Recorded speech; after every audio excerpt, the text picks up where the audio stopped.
pour. If it sounds this good, just imagine how it tastes. So good. Pepsi Zero Sugar. Let your taste decide. Stop by Handy Hugo's for great deals on your favorite Pepsi products. Head to Handy Hugo's today. A bull riding contest! I'm signing up. You've never ridden a bull. No, but I won playing a new Bucks Loaded Edition scratch-off, and I'm on a roll. But they're loaded with $50, $100, and $200 prizes. Oh, I'm riding the Widowmaker! Go for the win with new Bucks Loaded Edition scratch-offs and digital instants from the North Carolina Education Lottery. Must be 18 to play. Approximate overall odds to win range from 1 in 3.72 to 4.75. Problem gambling helpline 877-718-5543. When it comes to mixing drugs, you may think you have a safe approach, but the bottom line is, mixing drugs is never safe. It can cause serious health problems like a heart attack or brain damage. Learn more at cdc.gov/stop-overdose. If you're exhausted, not just tired, but worn down, this message is for you. I'm Brandon Giggling, president of Parkway Sleep Health Centers. Across North Carolina, many people wait months, sometimes over a year, just to start sleep care. That wait isn't normal, and it isn't necessary. At Parkway, most patients are seen within weeks, with virtual consultations and home sleep studies that remove unnecessary delays. Sleep care shouldn't have to depend on how long you're willing to wait. Parkway Sleep, your fastest path to better sleep. Start today at parkwaysleep.com. Sound sleep, sound health. This hour of the Triangle Sports Leader is powered by Ritchie Law Firm, injury lawyers. Ritchie Law is on top of it. Go to ritchielaw.com. That's ritchielaw.com. They score! Broadcasting live from the Eagle Leasing Storage Studio. WCMC HD1 Holly Springs. 99.9 The Fan. The Canes light the lamp here. I'm WRAL meteorologist Elizabeth Gardner. I'm 95 out there this afternoon. We'll see increasing clouds and a few isolated showers and thunderstorms, especially south and west of the Triangle.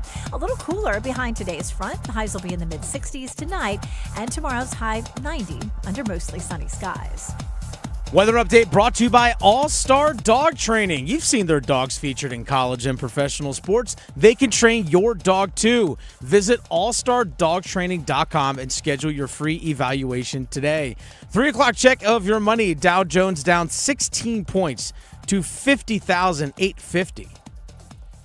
Now a chance out in front for Martinook. He scores! Jordan Martinook dragging the Canes into the fight as this has worked. Oh, out in front, and it trickles on the goal. They score! Taylor Hall and counts Jacob Slavin. Slavin hammers it home, and it's a 4-3 game. Oh, with room. Side of the net. Stahl. Second chance. Wax at it. Still Wax at it. They score! They score! They score! On the power play. Carolina has come all the way back. They've done the Drive with Tim Donnelly on 99.9 The Fan. The Drive with Tim Donnelly here on 99.9 The Fan. Happy Monday. It's a new week. Go ahead and make it work for you.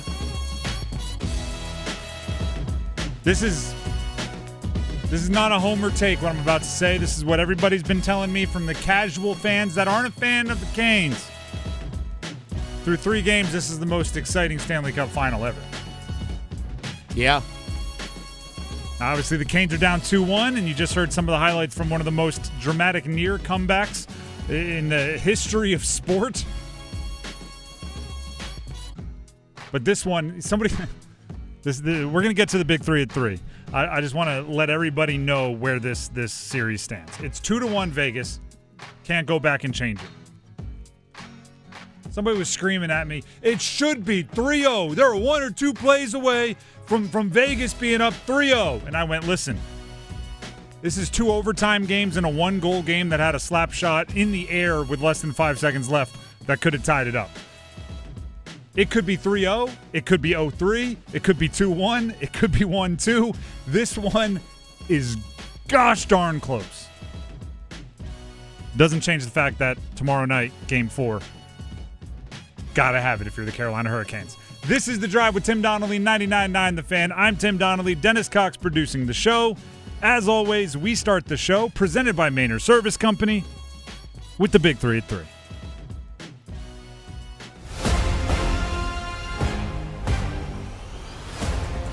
Number 1. There's a lot of different things that could be looked at as the catalyst for the near comeback for the Canes. From down 0-4 to tied, ridiculous. One of them is the change in goal. Freddie Andersen was in net for, by the way, not all on Freddie, but for an absolutely horrendous defensive second period. And when I say not all on Freddie, I mean it's all on Freddie, but it's all on the blue line, and it's all on the forwards, and it's all on the coaches, and it's all on everybody.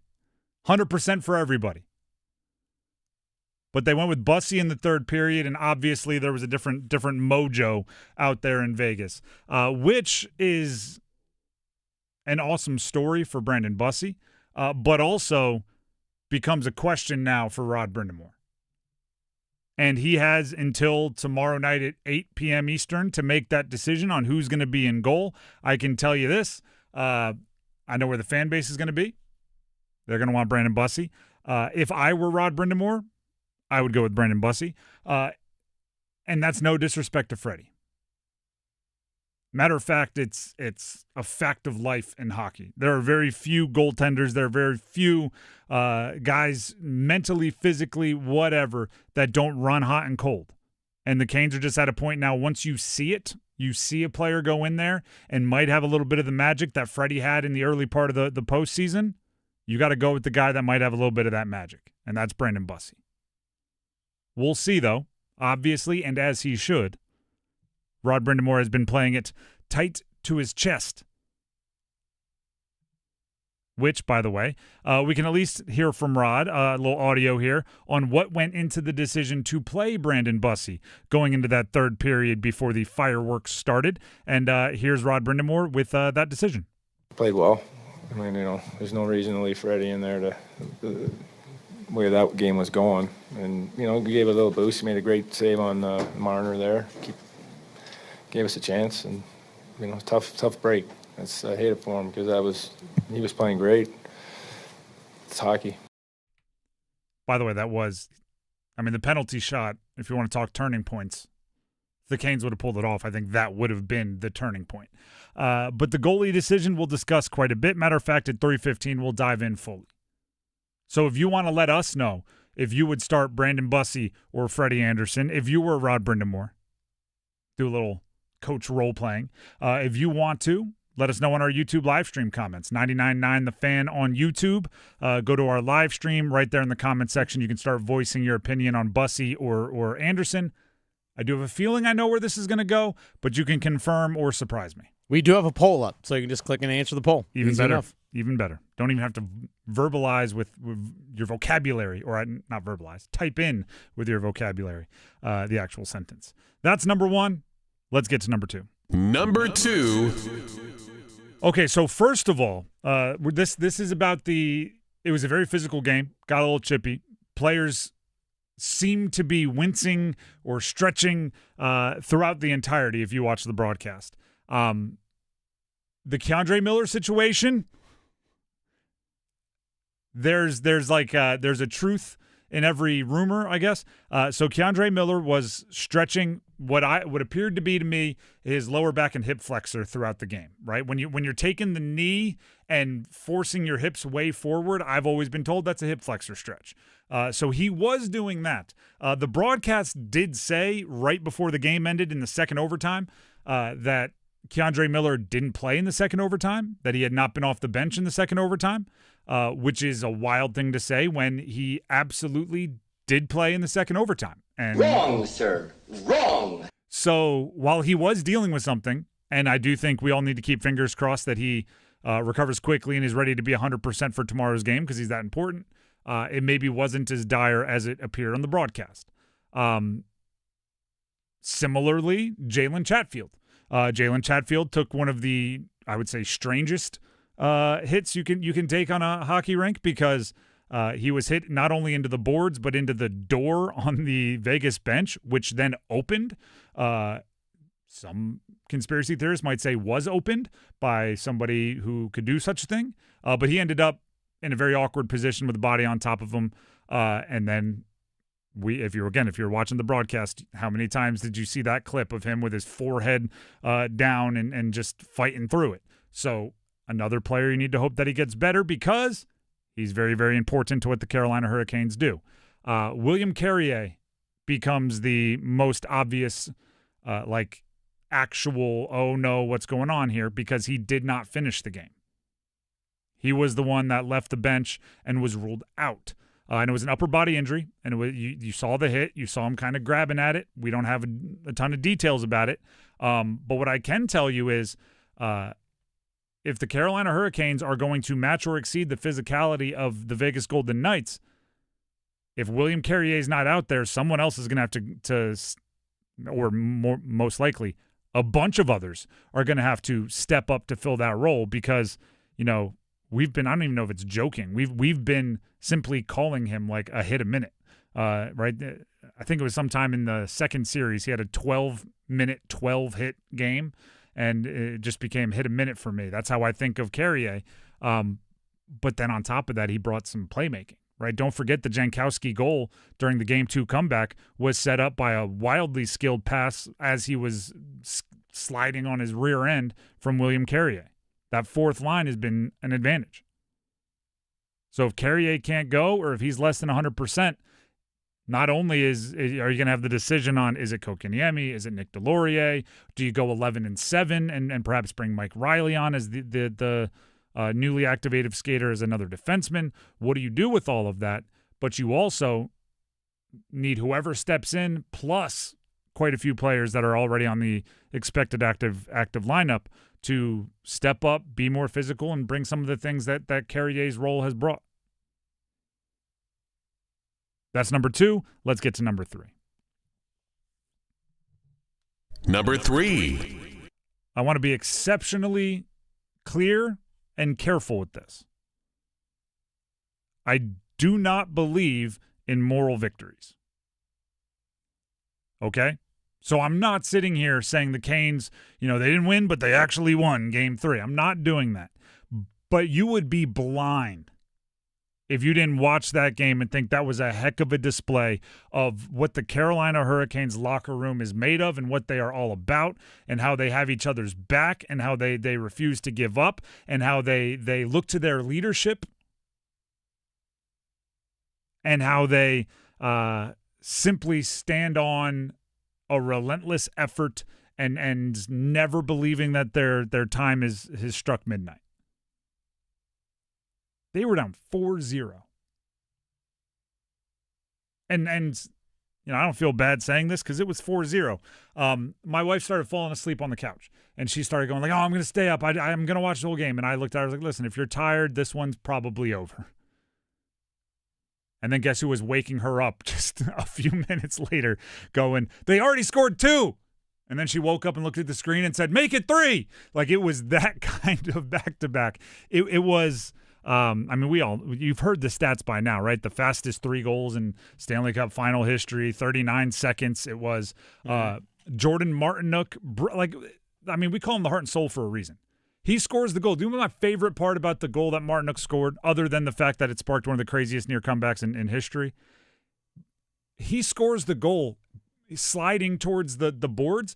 Before he even hit the board, he's getting physical with the guy that was pushing. He not only is he scoring, he's already and we're still fighting, right? That's not just for pride, not getting shut out. That is, we scored, and I want some more. Yeah, score. Oh, you cross-check me after I scored? I'm going to slash you. Let's do it. Who wants to go? I was like, I even said, literally, Mike Maniscalco said, literally dragging him into the fight. Yeah, literally. And then because of that, all of a sudden the skill guys get going, and you have a bananas pass from Sebastian Aho to Taylor Hall. Gorgeous. Taylor Hall does what he does this postseason, which is score, finish, and just do exactly what he's supposed to do in those situations. Then you get a Slavin tipped by Stahl goal, right? That's what. So you go from Jordan Martinook, scrappy, heart and soul, to super skilled, former MVP on the recipient of your leader in darn near every playoff statistic franchise-wise. Then you just get the 2 big, strong dudes combining for a goal, and you're in business. And then, of course, I mean, I don't even know how to describe the fourth. Nikolai Ehlers is on his back in the goal. It's drilled into the net. Andrei Svechnikov is refusing to give up. Somehow they all obey the rules with the puck and the scrum and the mess right there in front of the goal, and they end up tied 4-4. And then you get into the overtimes. You get into the I mean, they had their moments. They had their chances. Right, the ice was tilted in their favor through the most of the first period, first overtime period. There were opportunities. Needed to get just one more hint of puck luck, and obviously, Vegas got the puck luck right there at the end. But you would be blind to not look at that game and think there is something about that Canes locker room that's a little special. And I don't think there's many teams in the NHL that would have pulled off even as much as they did, and yet the Canes are still mad they didn't pull off more. Pretty darn incredible. And as I was discussing with my wife after they made it 4-4, they've kind of ruined us for Canes games moving forward, especially like games where they don't play well. Not even just the rest of this Stanley Cup. Like next year, they're going to have a regular season game where they go down 3, and I'm just going to be sitting there going like, nope, here it comes. Wait for it. Wait for it. Comeback's they're going to have a 45-second flurry. Wait for it, because they've now done it in 2 of the biggest games in franchise history. And they're just going to like lose by 5, and I'm going to go, well, wait, 10 seconds left. It's coming. It's just how it's going to be. The Drive with Tim Donnelly, 99.9 The Fan. That Big 3 at 3 was presented by Mainer Service Company. Heating, cooling, plumbing, electrical work, whatever you have going on with your house, they are service you can trust. Check them out online, MainerServices.com, MAYNOR Services.com. Let's put on our role-playing hats here, our coach role play. Pretend you are Rod Brindamore. Who's starting Game 4 in net, Brandon Bussi or Freddie Andersen? We answer it next. Hey, what do you say? John Forsland here for my friends at Buffalo Brothers. My favorite place to go in the Triangle for the best wings on the planet. How about this special? Every Monday, half-priced wings all day. Dine-in only. Now that's a deal, baby. Everything on the menu is amazing. Pizza, apps, and always great drink specials. Visit any of their 5 Triangle locations and their pet-friendly patio, too. Online, buffbrothers.com. Aw, man! Now I want wings! Is your heating and air system ready for the warmer weather? Call Newcomb & Company to ensure your system is running at peak performance. As a Comfort Contract customer, you'll get priority service and a 15% discount on all HVAC and plumbing service calls and repairs. Newcomb & Company, your Carrier Factory Authorized dealer, has proudly served our community for more than 70 years, delivering reliable comfort and peace of mind. Call 919-862-3000 or visit newcombandcompany.com. Newcomb & Company, your comfort is our business. Progressive's accident response can detect and send help when you need it most, after a major car accident. But other accidents, you're on your own. Like when you accidentally call your wife Mom. When you accidentally say Happy Holidays on someone's birthday. When you accidentally wave at someone you thought was waving at you. We can't help with those accidents, but Progressive's accident response provides peace of mind after major car accidents. Progressive Casualty Insurance Company and Affiliates. Limited availability in California. Driver is responsible for emergency and towing charges not covered by the policy. Staples presents Celebrations Made Easy. I was throwing a party for the twins and had custom invites and a banner printed at Staples. And that's when I saw Party City is now at Staples. Party City? No way! Yep. So now Staples has all your printing needs and everything you need for a party. Everything times 2. Yeah. And now at Staples, save 40% on custom cards, photo gifts, wrapping paper, banners, and more. Big news. Party City is now at Staples. That was easy. Shop Staples in-store, online, or on the app. In 613, exclusions apply. Side of the net, Stahl, second chance, Wax at it, still Wax at it, they score, they score, they score on the power play.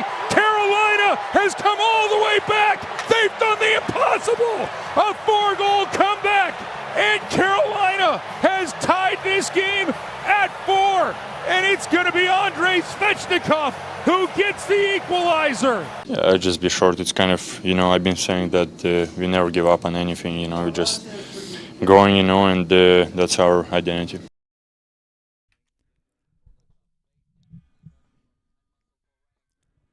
The Drive with Tim Donnelly, 99.9 The Fan. I have to be honest, I didn't celebrate that goal as immediately as I would like to, because I went like, this is going to be reviewed. Let's wait and see. It's like a big hit in football now. You can't celebrate it. You got to wait to make sure the targeting isn't called. Then you go nuts. Same thing happened there. But once it was ruled a goal, 4-0 to 4-4. Classic. Instant classic style game, even with the Canes coming out on the other side. The Drive with Tim Donnelly, 99.9 The Fan. Listen, the game, everything I said at the end of the last segment, I truly believe, right? It is something special. It is a superpower of the Canes locker room that they even thought it was possible, right? That they weren't out there going through the motions and trying to get to game 4. But all of that plus the final score, all of that in total plus the final score equals a loss. And we said on this show, before game 3, right, before it even started, I think they need to come back to Raleigh 2-2. And as exciting and as admirable and as impressive as the game was, a loss is a loss and you're down 1-2. So that makes tomorrow's game wildly important for the Carolina Hurricanes. Needless to say, right, every Stanley Cup game is wildly important. But it could come down to, and we'll never know for certain based on how the rest of it, the series goes, but it could come down to win game 4, win the series, lose game 4, lose the series. Like, it could be that style of important game. So with the stakes what they are, right, now that I've just put like, hey, is there a lot of pressure in the Stanley Cup final game? Why don't we go ahead and quadruple it for this one? Now that we've done that, I'm putting the Rod Brindamore scowl. Right, he doesn't wear. Actually, he does wear a lot of hats, just not when he's coaching. I'm putting the Rod Brindamore coaching suit on you. You're pacing behind the bench and saying you get to decide: is it Brandon Bussi or is it Freddie Andersen in net? Let me give you the full set the table for you. Freddie Andersen has started every game this postseason. Mm-hmm. Freddie Andersen has won 13 of 16 games this postseason. Yeah, he swept the first 2 series. Mm-hmm. He gentleman swept the 3rd series. Yep. He statistically was the best goaltender in the playoffs through at least 2.5 series, 2-3 series, depending. He did not have a great Stanley Cup final thus far. No. He's had at times, average Stanley Cup final thus far. Yeah. It's not like he's letting up, the worst goals in the world. He's been put in some very bad situations, but he hasn't been special. Then, goodness, the second period of game 3. The wheels fell off defensively for the Carolina Hurricanes. I know that the cliche is what happens in Vegas stays in Vegas, and we know that's not necessarily true. But if we could somehow take whatever happens in Game 2, Period 2 in Vegas and leave that in Game 2, Period 2 in Vegas, never to emerge from, I would take that deal right now. But after the second period, you're down 4-0. Even if Freddie was playing better than he was, you're down 4-0 in a game like that, you make the goalie switch. And Brandon Bussi goes in, and Brandon Bussi played well. Settled in quickly. Faced a penalty shot from Mitch Marner, who was going for his 4th goal of the game, 5th points of the game, and made a nice save. And blocked all of them until a real fluky puck luck bounce in the second overtime ended the game. But Brandon Bussi was good. I think the broadcast was maybe hyping it up a little bit. Every shot he faced, they were like, "That's an unbelievable grade A," and I'm going like, "Well, it was a good look. He's playing very well. Like, it's not every shot was not a breakaway from Wayne Gretzky, but unbelievable story. That's that's what we know. Oh, and prior to Game 3, Brandon Bussi hadn't played in like 2 months. But he was voted the team MVP for the regular season based on being thrust into action and winning 31 games.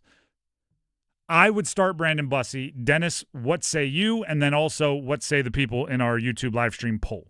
I say Bussi for a couple reasons. One, he just has some juice in his game. He's more athletic. You can tell he's just moving from side to side. He's there. I in our group chat that you, myself, and a couple other people here at the station, I said he looks fresh. which actually might be an advantage for Carolina as this game goes further into overtime. He looks fresh, especially the fact that he got his first taste of it in a more low-stakes situation. Like, hey, look, we're down 4. Just like, backstop us here this period. And he kept them in it. He really did. He genuinely kept them in it. If you actually look at the expected goals, if you go like natural stat trick and all that kind of stuff, the expected goals in the third period for Vegas was 1.05. The expected goals in the second period for Vegas was 1.24. Not that drastic of a difference. The high danger chances were actually nearly equal in the third period as they were in the second. He was the one that making the saves. He kept them in it. I think there's just more juice in this game. In all honesty, I think his athleticism and everything, and him just being a fresh body, and just the team in front of him just plays different. They just played better. It's I look at goalies, and I know it's not apples to apples. I look at them a lot like pitchers, and for some reason, making a change at goal is seen as like this big debate. It's like a pitcher, if you're not pitching well, you go to the bullpen, and no one thinks of it, right? Hey, get him next time. They went to the bullpen, and Brandon Bussi played really well. And you don't have, quite frankly, you don't have the time for Freddie to work through whatever is going on to get the juice back. So if you have a guy who might have the juice on the bench available, you play him. You play him. I would actually say a lot of times it's kind of unfair to goalies because they are the thing you can change. Right after that second period, something needed to change. Right, Rod Brindamore would have. He would have needed like a squat rack on the bench to get his frustrations out if they rolled out exactly the same plan that they were doing in the second period because it just wasn't working. And you, unfortunately for goalies, you can't change the entire skaters, right? Like you can't go, you know what, I want to, like, it's not like basketball where you see a coach get really mad and they sub all 5 out and you got the all 5 guys at the scorer's table. Like you're going to have to roll through shifts. You're going to have to, you can shuffle up the lines, but they'd already been doing that. There's only so much you can do, and goalie shuffling is a big thing that you can do kind of relatively easily as far as like you just take one out and put one in and it's new. And then once you do that, Bussi plays well. And by the way, Bussi has been an unreal teammate supporting Freddie. Not once did he even hint at any kind of like, gosh, wish I would have had a chance. He was unbelievable supporting Freddie the whole time, and I would imagine Freddie would do the same in reverse. Regardless, and I made this point about Bussi, and I'm going to make it about Freddie. Regardless of how this goes from here, who's in the net, who's making saves, who's supporting from the bench. Regardless, if the Canes are able to come back and win the Cup, they're down 2-1, odds are tough. If they come back to win the Cup, they are both 2 of the handful of most important Canes on this run. From what Bussi did in the regular season, what Freddie's already done in the postseason, they all they had their imprint all over the Carolina Hurricanes season. So who cares who's in net for the next few? It has to be whoever's playing the best. And yesterday or whatever, Saturday, it was Bussi. So at the start of this segment, because the Canes are actually skating today, and because of the time zone differences and all that stuff, they're actually got on the ice pretty much when we started the show. Yep. So our good friend Walt Ruff, Hurricanes.com team reporter, Freddie Andersen's not skating. Interesting. Not skating. Let's not forget, on that the second goal that was disallowed, there was contact of Freddie, hit him up high. I don't know how much that impacted his play. Legit could be a good chance, but Freddie Andersen not skating. Brandon Bussi is defending the net closest to the Canes bench. Kochetkov is on the other end of the ice. We'll have to wait and see what Rod Brindamore says after the practice today. But on an injury front as well, William Carrier is skating. So Carrier is skating alongside Jankowski and Robinson, and he has Aho, Svech, and Martinook together, Stahl, Ehlers, and Jarvis together, Stankov and Blake, and Hall together, Jankowski, Carrier, Robinson. And defensive pairs look the same as they have been. Friend of the show, Chris Lee, has a short clip of William Carrier skating, and he looks good. Yeah. In my, very, very layman, sports trainer opinion, moving well. Yeah, moving well. Looks good. So William Carrier, if he's able to go, would be a huge asset for the Carolina Hurricanes. But this is something to keep an eye on, the fact that Freddie's not on the ice. Now, it could just be like he's had a heavy workload, keep him off the ice today, but something to keep an eye on. Yep, absolutely something to keep an eye on. Game tomorrow. we'll see. But I think even if Freddie could go, I would go with Bussi. If he's anywhere near slightly nicked up, I'd go Bussi. I'd agree. I'd go with Bussi against 100% Freddie. If Freddie is 74%, I'm definitely going with Bussi. The Drive with Tim Donnelly, 99.9 The Fan. We'll keep that poll up and available to you on our YouTube live stream comments. So you can jump in there, 99.9 The Fan on YouTube, click on the live stream in the live chat. Bussi or Freddie, that'll be available to you. You can go and keep voting. We'll probably check up on it later in the show. Before we move on, get to the Dean's List, we have a message here from Dennis Cox. Hey, folks, Dennis Cox here real quick from my good friends over at Law Tigers. This hot weather, it sucks, especially if you're a motorcycle rider. I understand that, being out there trying to ride the motorcycle, it's hot. It can be pretty taxing on you physically. So I encourage any motorcycle rider out there a few things. One, still make sure you wear the proper equipment when you're out there. Still wear protective gear. There is protective gear that you can wear that is breathable and is perfect for these hot summer days to still let airflow come through. You can still feel the coolness of the air, at least the breeze coming through, and it still keeps you protected. But second of all, make sure you stay hydrated. If you're going on a long motorcycle ride, you don't have the luxury of sitting inside an air-conditioned car. You have your drink right next to you that you can sip on as you're driving down the road. You don't have that as a motorcycle rider, so make sure you stay hydrated and you build in rest. If you are injured in a motorcycle accident, you could be doing all the right things, but injuries and accidents can still happen. Make sure you contact Law Tigers at 1-800-LAW-TIGERS even before you get in touch with the insurance company. Your case evaluation is always free, and you don't pay a dime until your case settles. So give them a call, 1-800-LAW-TIGERS, or visit lawtigers.com. Law Tigers is a network of independent law firms who are members of the American Association of Motorcycle Injury Lawyers. Law Tigers is not a law firm. The Drive with Tim Donnelly, 99.9 The Fan, will be back with the Dean's List next.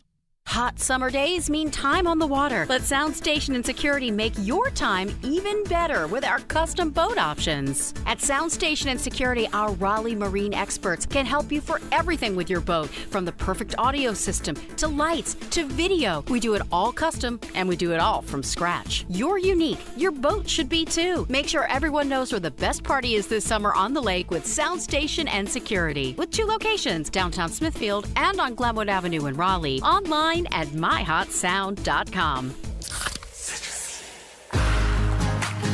Give me a mountain with lots to do. Give me something simple and true.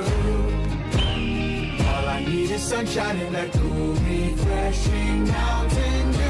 So give me my good friends, give me a dew. Grab some ice-cold Mountain Dew today. Mountain Dew. Stop by Handy Hugo's for great deals on your favorite Mountain Dew products.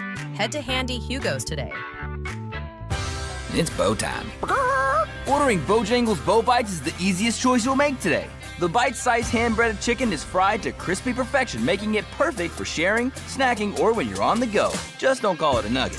The only hard part is choosing from our 6 dipping sauces. We've got a sauce for every kind of craving, from our creamy house-made ranch to our sweet and spicy peach honey pepper sauce. It all depends on what kind of mood you're in. Head to your nearest Bojangles today and discover the dippable, shareable, and craveable Bow Bites. It's bow time. There's no time like bow time. Time to head on over to Bojangles to try Bojangles' new Bow Bites. Bite-sized, hand-breaded chicken fried to crispy perfection. On the go, they're perfect for snacking or sharing. Dipped in your favorite sauce like creamy house-made ranch or peach honey pepper, they're the perfect way to satisfy your craving for flavor and value. Try Bojangles' new Bow Bites. It's an easy choice to make when it's bow time. This is the sound of Claire, cooking dinner at home.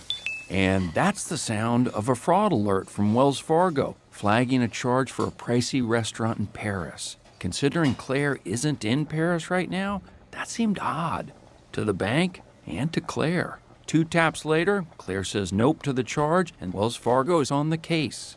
However you make money work, Wells Fargo can work with that. Wells Fargo Bank, N.A., member FDIC. Hey, it's Tim Donnelly, and if you're like me, you're a storyteller, and you need to embrace the haze with Hazy Little Thing from Sierra Nevada. So yeah, if we're sitting around watching the headliner, we want to be talking about when we saw him at the dive bar a few years ago, or if you stop your friends mid-festival to look at the stars, First of all, do that to me. I love that sort of thing. And then embrace the haze with Hazy Little Thing. Hazy, citrusy, smooth. There's a reason it's America's best-selling hazy IPA. Embrace the haze with Hazy Little Thing from Sierra Nevada. Enjoy responsibly. This hour of the drive brought to you by All-Star Dog Training. You've seen their dogs featured in college and professional sports, and they can train your dog too. Visit allstardogtraining.com and schedule your free evaluation today. Now a chance out in front for Martinook. He scores! Jordan Martinook dragging the Canes into the fight, and then Cole Smith goes after Martinook after the goal. I feel like that's what we're, I don't know if we're known for that, but it's something that everybody takes a lot of pride in. And when you're not out of a game ever, and we prove that. And, we just got to we got to stop putting ourselves in these positions to have to come back. We need to be the aggressor in some of these games.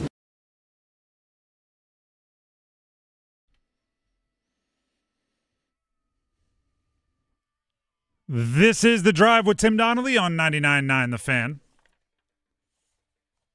Soccer's biggest event begins this week in North America. We'll have updates during the entire run, including previews of upcoming USA matches. The first, this Friday, as USA goes up against Paraguay. Our coverage of soccer's biggest event is presented by North Carolina Courage and Wake Orthopedics. USA is in D group with Paraguay, Australia, and Turkey. Thank you to North Carolina Courage and Wake Orthopedics. Also, before we get to our Dean's List here, Pierre LeBrun, obviously a national reporter for TSN, covers, and The Athletic as well, covers the NHL, is reporting that Freddie Andersen, who was, we talked about it before the break, not on the ice for practice today for the Carolina Hurricanes in Vegas. He's calling it a maintenance day. Oh. That's what Pierre LeBrun is saying, maintenance day for Andersen. I do just want to put your antennas up, because do you know how the lines were skated in warm-ups during rushes for Game 3 for the Carolina Hurricanes, as they have been for the last 50 games, right? Whatever the originals were. And then once the game started, they went to the ones that ended Game 2. Yeah, they flipped it pretty quick. So a little bit of a decoy perhaps there. Not Rod Brindamore and staff and team maybe not afraid to play a little gamesmanship with what information is passed out there and some actions they take right up until opening puck drop. So it is being called a maintenance day for Andersen. Take with that what you will. Those are two different pieces of information that you can connect if you would like to. Brindamore may be okay with a little bait and switch. And then separately, unrelated, Freddie Andersen was not on the ice today, but it is being called a maintenance day by Pierre LeBrun. Now, here on The Drive with Tim Donnelly on 99.9 The Fan, we will get into the Dean's List.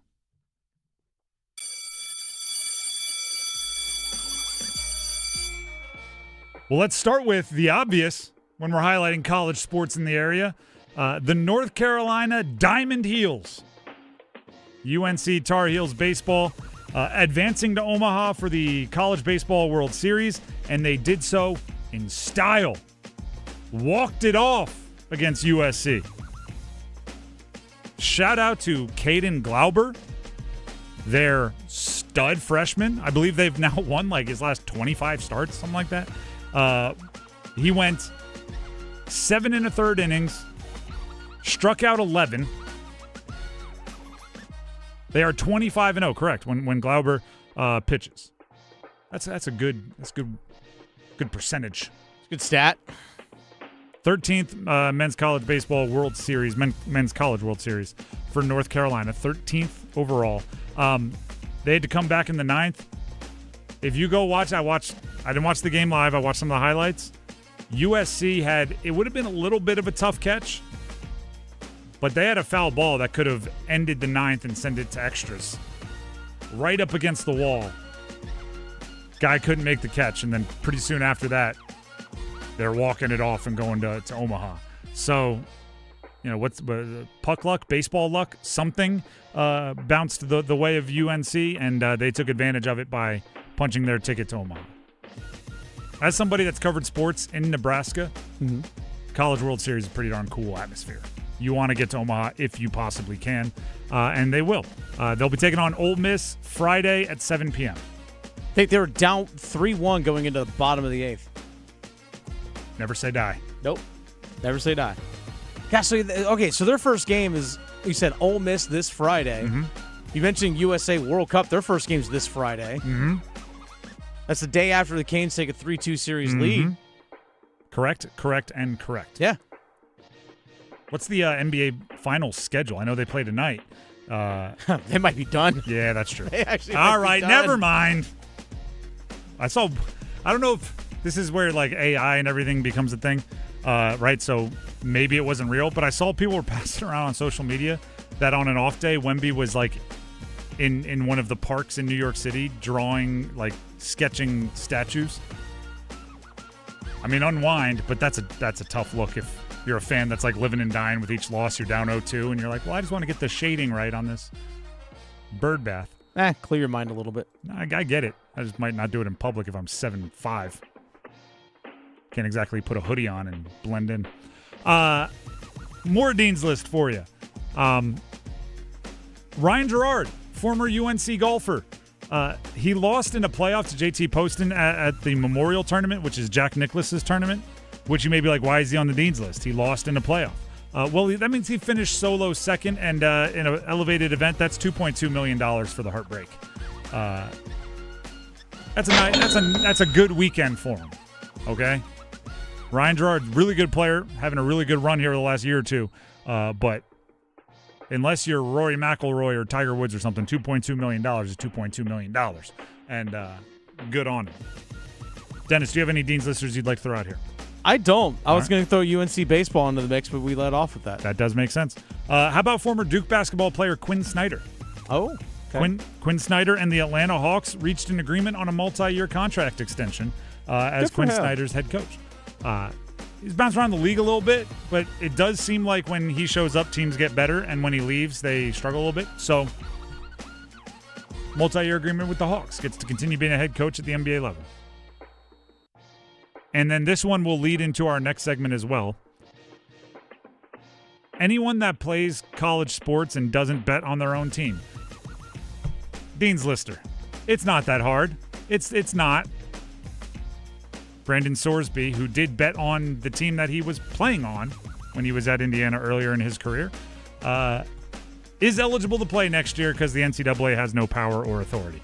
Bruh. Court ruling says he gets to play. We'll talk about it. We will also want to hear from you. We have a Monday Soundoff coming up at about 4:15, 4:20. So in the 4 o'clock hour, we are going to open up the phone lines for you, and we're going to want to hear from you, okay? So if you have Canes takes, if you want to talk about Bussi versus Freddie, if you want to talk about Game 3, what they need to do in Game 4, if you want to talk about any of the sports we were just highlighting, we want to hear from you. That's going to be in the 4 o'clock hour. We'll tell you when those phone lines open. In the meantime, that's it for the Dean's List.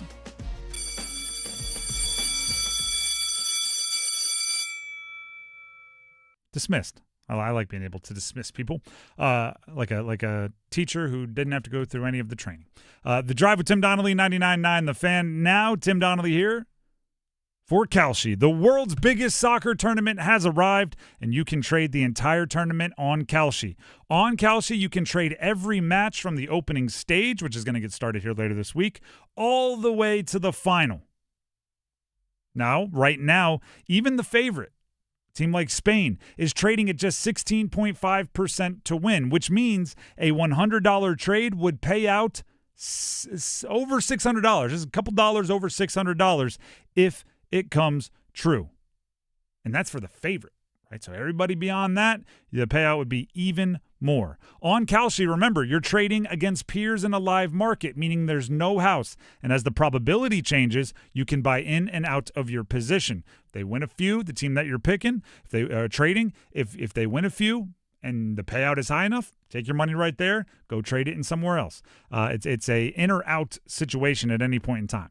For a limited time, you're going to want to hear this. Download the Kalshi app, Kalshi, and use code TIMD. That's my name and my first last initial, the first letter of my last name. TIMD with no spaces to get $10 when you trade 10. Kalshi, Kalshi, trade on the beautiful game. 18 plus, restrictions and eligibility requirements apply. Event contract trading involves risk and may not be suitable for all investors. Prices, values, and available markets may differ from those mentioned. For more information, see kalshi.com/regulatory. Also, gambling problem, call 877-185-543 or visit morethanagame.nc.gov. We'll be back after this with winners and losers. Who's winning and who's losing the last week, we'll tell you next. It is Men's Health Month. I'm Tim Donnelly, joined by Dr. Katie Rains, urologist at Wake Med, having some questions answered. Doctor, why does someone get a kidney stone, and are there any prevention tips that you can pass along? There are many reasons why someone will get a kidney stone, the most common being dehydration, because it's all about the concentration of minerals in your urine. So if you have less fluid, then you're going to have a higher concentration of things that form stones. Other risk factors are dietary things, like if you're eating too much salt in your diet or you have high animal protein in your diet. Another component of stones is something called oxalate, which is found in green leafy vegetables like spinach, nuts, chocolate, and berries.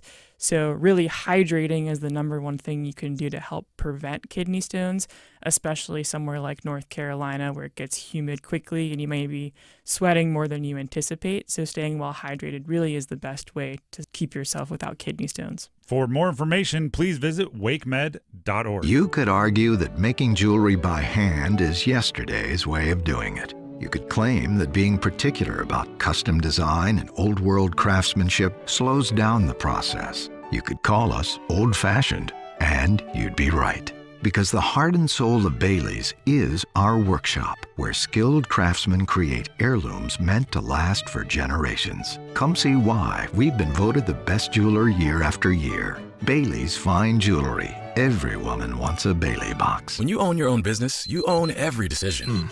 Catch the red eye or take the 6 a.m.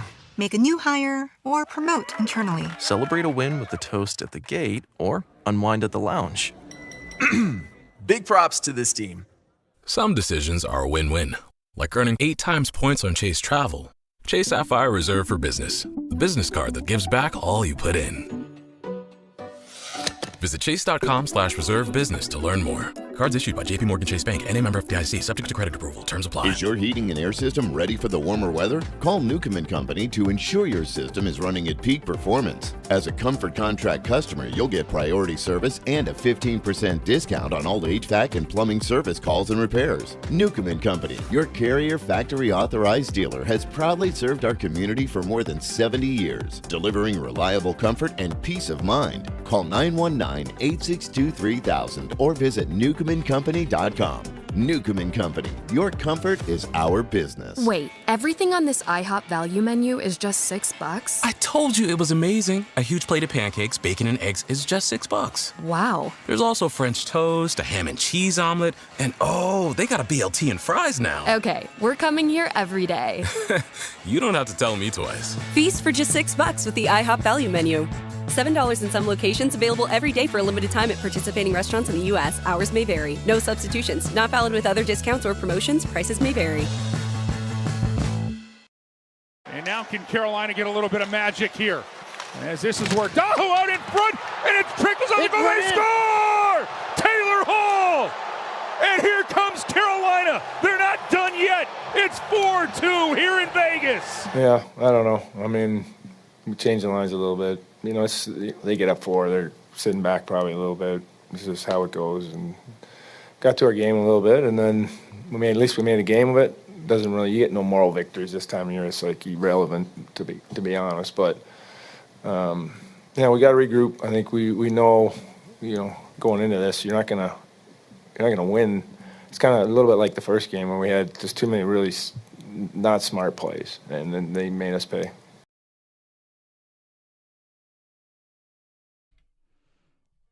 The Drive with Tim Donnelly, 99.9 The Fan. We will have a Monday Soundoff for you. In about a half hour, we're going to open up the phone lines, and you want to talk Canes? They're trailing 2-1 in the Stanley Cup final. A lot of hockey left to play. We're going to open up the phone lines. We want to hear from you. So that's in about a half hour from now. We'll let you know exactly when, but you can bookmark the phone number if you want to. Heister Automotive Group Hotline, 919-860-5326. 919-860-5326. Bookmark it. We'll let you know when to call in. for the time being, for right now. Let's go ahead and play a game of winners and losers. This team will never lose again. Winners and losers, we're talking more vibes than final score. Anyone can look at the box score, say that team won, that team lost. But we try to make it a little more difficult. It's all about who's winning and losing in aura and vibes. I'll get us started. Winner, again, not just about the scoreboard, Brandon Bussi. First of all, he played well once he got on the ice. But regardless of what happened once he stepped on the ice, he's one of the coolest stories in sports just by appearing in a Stanley Cup final. He's a waiver claim. I keep saying that. He's a waiver claim. He's a career minor leaguer. He should have been a rookie this year. The only issue was he was too old to even be considered a rookie, and he had never appeared in the NHL. And he was on the ice in a Stanley Cup final, stopping penalty shot from Mitch Marner. Pretty cool moment. I hope his family was able to enjoy it. I'm sure they were just absolutely incredibly nervous watching it through their fingers. But I hope they were able to take it in a little bit and enjoy it, because, I mean, there are great players that go their entire career, never make it to a Stanley Cup final. He's a waiver claim less than a year ago. Pretty darn cool. Loser, the NCAA. Not because they did anything wrong, but because it turns out they have absolutely no power or authority. If you can't make a player, Brendan Sorsby, ineligible, who made a bunch of bets on the team that he was playing for while playing college football. And I know, he didn't bet on the games that he appeared in. He appeared in games that season and bet on games while in that locker room training, practicing with that team. If you can't make him ineligible without a court saying you're not allowed to do that, the NCAA they have no teeth. And if you keep barking and you can't bite, eventually you're just going to stop barking because you have no bite. And you may be saying, why? He only bet on his team. A few reasons. Have you ever thought about this? Say a player is placing big bets on their team to win every week. And then nobody knows if the starting running back is hurt or not. And then he does not place a big bet on his team to win that week. Oh, guess that running back's hurt. What about this? Player tweaks an ankle. He's on the sideline. Trainer says, listen, this game, it's not worth it. Right? The rest of the season's more important than this one. I think you should sit it out. He goes, yeah, but I got $100,000 on this game. I'm going out there. Blows out his ankle, done for the year. You can't have a player's motivation differing from the team's. And the NCAA apparently can't de-incentivize any of that, because any punishment, the courts just say you're not allowed to. Dennis, do you have some winners and losers you'd like to throw out here? I do. First one I want to throw out there, the Savannah Lee. The Big Rock Fishing Tournament is underway. Oh. The Big Rock Big Blue Marlin Tournament, baby. Down there in Morehead City. Savannah Lee already has reeled in a blue marlin, weighed in at 439 pounds already. Already 439 pounds, already got one in, but there is another boat out there. The Free Ranger has boated a blue marlin. We'll see how long it takes for it to get back in, see what it weighs. I will ask the question that I know everyone is wondering. What's up? Is Michael Jordan's boat in it? Actually, you know what? I need to check and see if the Catch 23 is in there. Michael Jordan just being in your fishing tournament makes it so much of a bigger deal. All of a sudden, everyone's paying attention to it. Like all the grainy clips from cell phone videos from like the other dock as he lights up a cigar on the deck of his fishing boat. I do not see the Catch 23 in here. He's winning so much in NASCAR right now. That's true, too. And maybe it's because he's got to make room to, in his schedule to be the siren sounder tomorrow. By the way, the Savannah Lee is local right there to Morehead City. By the way, I'm not reporting that he's a siren sounder. I'm just saying it would be awesome if he was. Be pretty freaking cool. So, yes, that's a winner that I have. That is a winner. Loser, Vegas Golden Knights for a siren sounder? Let's be honest. You completely stole it from the Carolina Hurricanes, you bunch of stooges. I saw this whole – they have us. They do a Carolina Hurricane siren sounder. Yeah. Like it's – It's the Fernando exact same Mendoza. thing. Yeah, it's like they didn't even dress it up differently. Like it's the same stand. It's the same thing. Mm-hmm. I guess they justify it by saying, like, we're a new team and we took the best parts of every arena around the league. Vegas, the way to not be original. Vegas has, like, it's one of the more unique cities in the world. You can find some, like, do a big slot machine. Yes, I was literally about to say that. Do a, like, there's a million different things you could do that are Vegas specific. Have them get out there with the Blue Man Group. There you go. Do something Vegas specific. But no. Shuffle up and deal. Do something like that. Instead, they're just like, oh, Carolina did it. It's cool. Let's do that. I don't know. And I guess they've stolen stuff from other teams as well.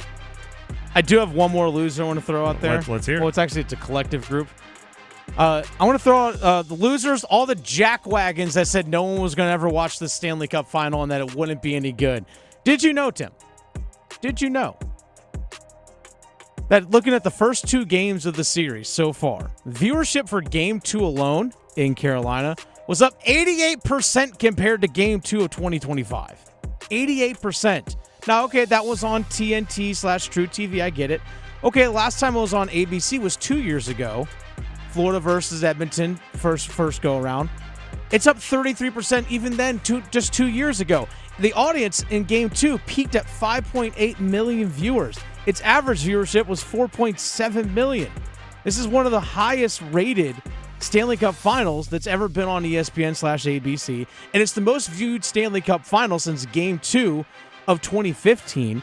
And through 2 games, the Stanley Cup final, averaging 4.725 million, is up 93% year over year. It's the highest Stanley Cup final average through 2 games since 2015. So all you stooges out there, this is like the no one cares is going about this cup final, whatever it is. Y'all can kick rocks and flip-flops for all I care. Y'all just suck. All right. I could go off on that more, but Yeah. there's one more I want to get to here. Okay. We don't have a ton of time. So a winner, Mark Lazary. Oh, yeah. Billionaire businessman. There's an article on WRAL. Shout out to our colleagues over there. Brian Murphy doing the reporting, friend of the show. Mark Lazary has attached his name to the bid, or the desire, I should say, to bring Major League Baseball to Raleigh.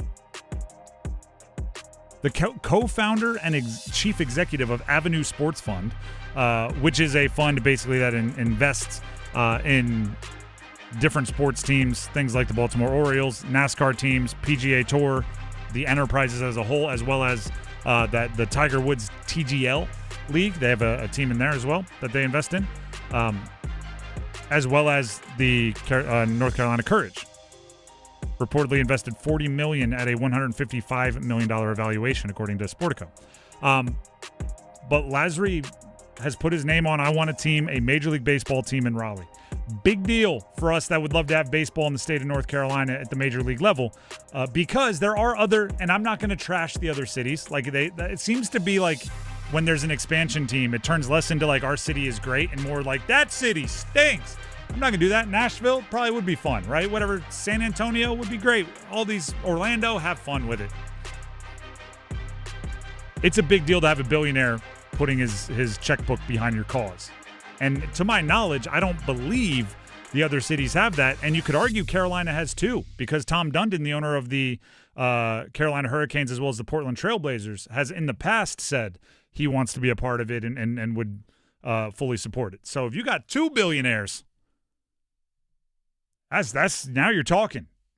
Money makes the world go round. Cash rules everything around me. Money, money, money, money. There's a whole bunch of songs about money for that reason. First you get the money, then you get the power. Scarface. There's a lot going on there. Because you're going to take like $4 or $5 billion at least to get a team around here. The Drive with Tim Donnelly, 99.9 The Fan. So that's a winner in my book. By the way, text keyword music, MUSIC, to 919-860-5326 for your chance to win a pair of tickets to see Evanescence at Coastal Credit Union Music Park on June 17th. Again, that is keyword music. Text it to 919-860-5326 for your chance to win a pair of tickets to see Evanescence when they come through the area on June 17th. We'll take a break. When we come back, football at 4 time here on The Drive. Don't go anywhere. Our state's future begins with our students. That's why the North Carolina Education Lottery has contributed over $12 billion to education. Through scholarships, school construction, support staff, and pre-K programs, lottery dollars move our state forward, helping students become the best versions of themselves. Visit movingncstudentsforward.com and share how your student or school community has benefited for a chance to earn $2,000 for your story. Must be 18 to play. Problem Gambling Helpline 877-718-5543. You hear that? That's the sound of Pepsi Zero Sugar. The better tasting, more refreshing Zero Sugar Cola. Listen to that endless pour. If it sounds this good, just imagine how it tastes. So good. Pepsi Zero Sugar. Let your taste decide. Stop by Handy Hugo's for great deals on your favorite Pepsi products. Head to Handy Hugo's today. Credit card interest rates are now over 29%, and most people are only making the minimum payment, so they're getting nowhere. Hey, it's Dennis Cox for Loan Pronto. But here's what many homeowners don't realize. Using the equity in your home, you can easily access hundreds of thousands in cash. With Loan Pronto's Rapid Equity Loan, you can pay off your credit cards, your existing HELOC, your car loans, or get money for that home improvement project. One client just got $100,000 approved and saved over $1,500 a month. And here's the best part. With Loan Pronto, you can do it all from your phone. With zero out-of-pocket, no hard credit pull up front, no appraisal, no long drawn-out bank process, and no touching your first mortgage. Rates are at near 3-year lows. Act now. Go to loanpronto.com. See how much you can get in about 60 seconds. Loan Pronto, 2,800 5-star Google reviews. Call 919-381-1760 or visit loanpronto.com. 919-381-1760, loanpronto.com. Equal housing lender, NMLS 166171, NMLSconsumeraccess.org. I'm attorney Brian Ritchie. Big truck accidents can cause life-changing injuries, and life-changing injuries deserve life-changing money. I know big truck wrecks, and I know how to fight those big insurance companies. If you've been hurt by a big truck, contact us at ritchielaw.com. I'm on top of it. Broadcasting live from the Eagle Leasing Storage Studio. WCMC HD1 Holly Springs. 99.9 The Fan. The Canes light the lamp here. I'm WRAL meteorologist Elizabeth Gardner. It's another hot afternoon with highs in the mid-90s. Partly cloudy skies, but a chance of late-day storms, especially from the Triangle area southward and westward. After the front moves through, we're a little cooler tonight, back into the mid-60s, and tomorrow's high just 90. That'll be the coolest day of this week. Highs are back into the upper 90s by Thursday. Weather update brought to you by All-Star Dog Training. You've seen their dogs featured in college and professional sports. They can train your dog too. Visit allstardogtraining.com and schedule your free evaluation today. 4 o'clock check of your money. Dow Jones at the closing bell down 80 points to 50,785.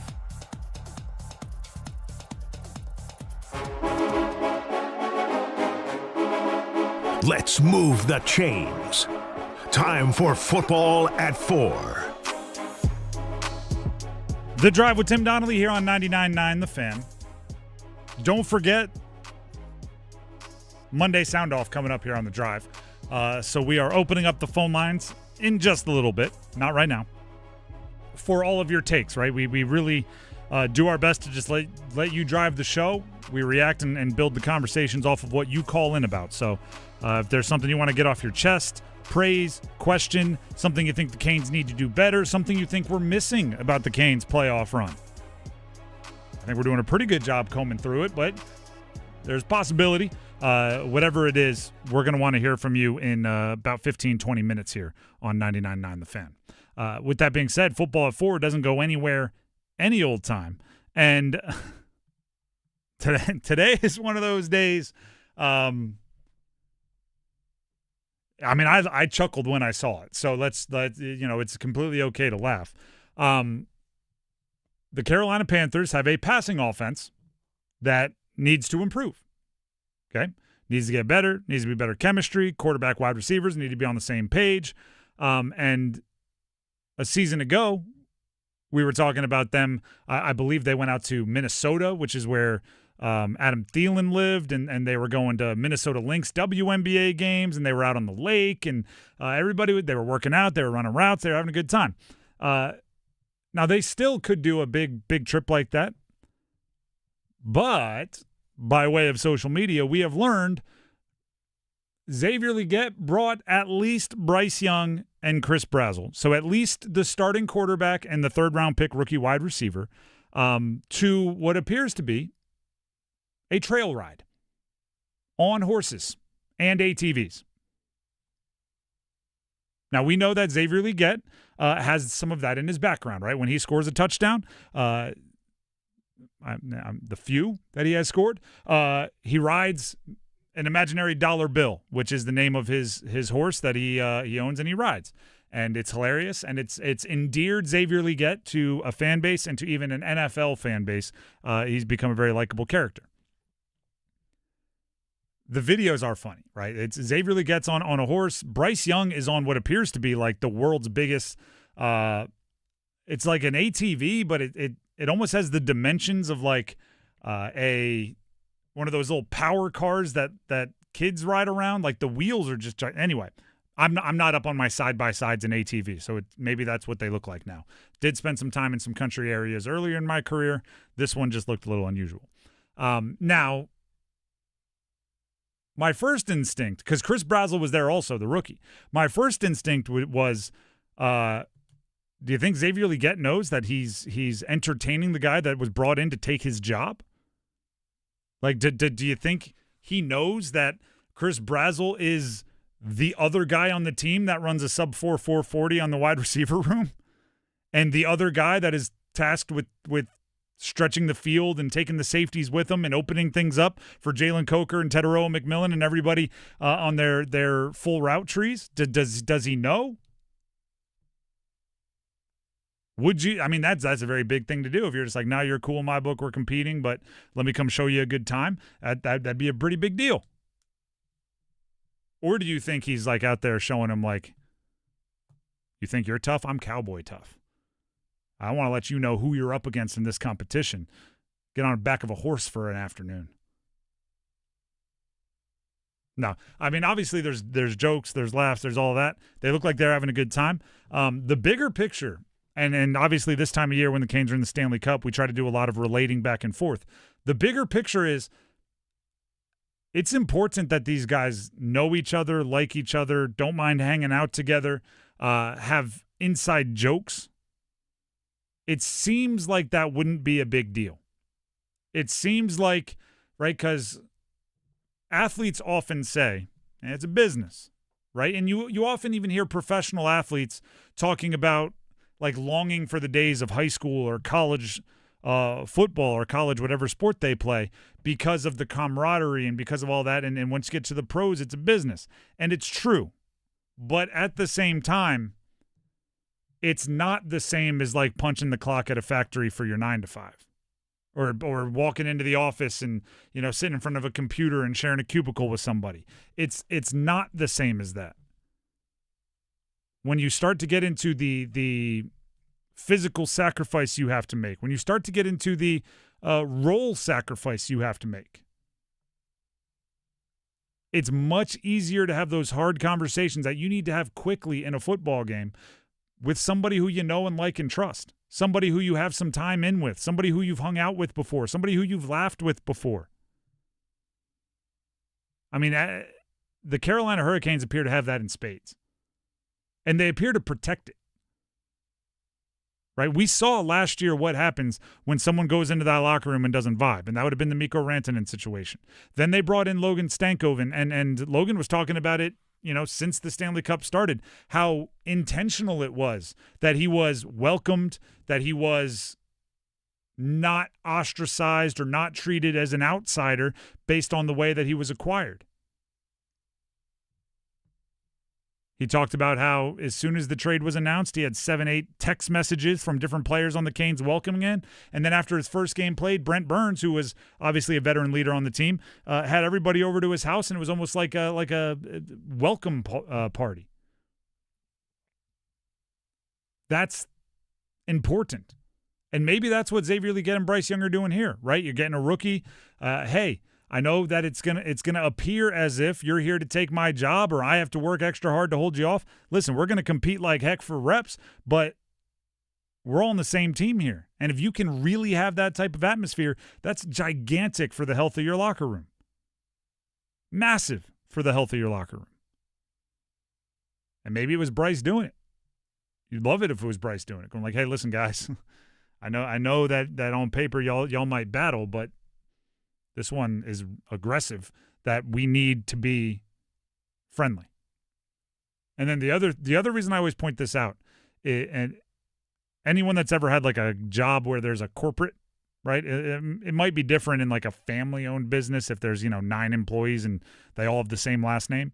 But if you ever have had a job with corporate and you have a problem with somebody or you think somebody's doing their job wrong, there's a process. Right, you got to go file the paperwork. You need written documentation. You need to go talk to their supervisor, your supervisor. There's going to be a mediation. Got HR involved. It's all involved, and it all needs to be super airtight. There's not time for that in sports.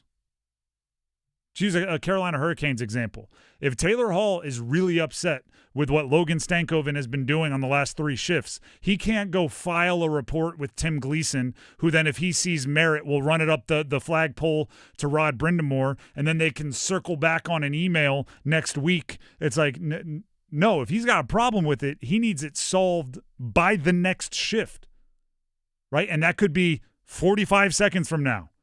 So you got to be able to use certain words. You got to be able to yell them across a bench, and they have to be able to accept them without taking them personal and yelling back and getting every kind of bent in the wrong direction. And I don't know about everybody else.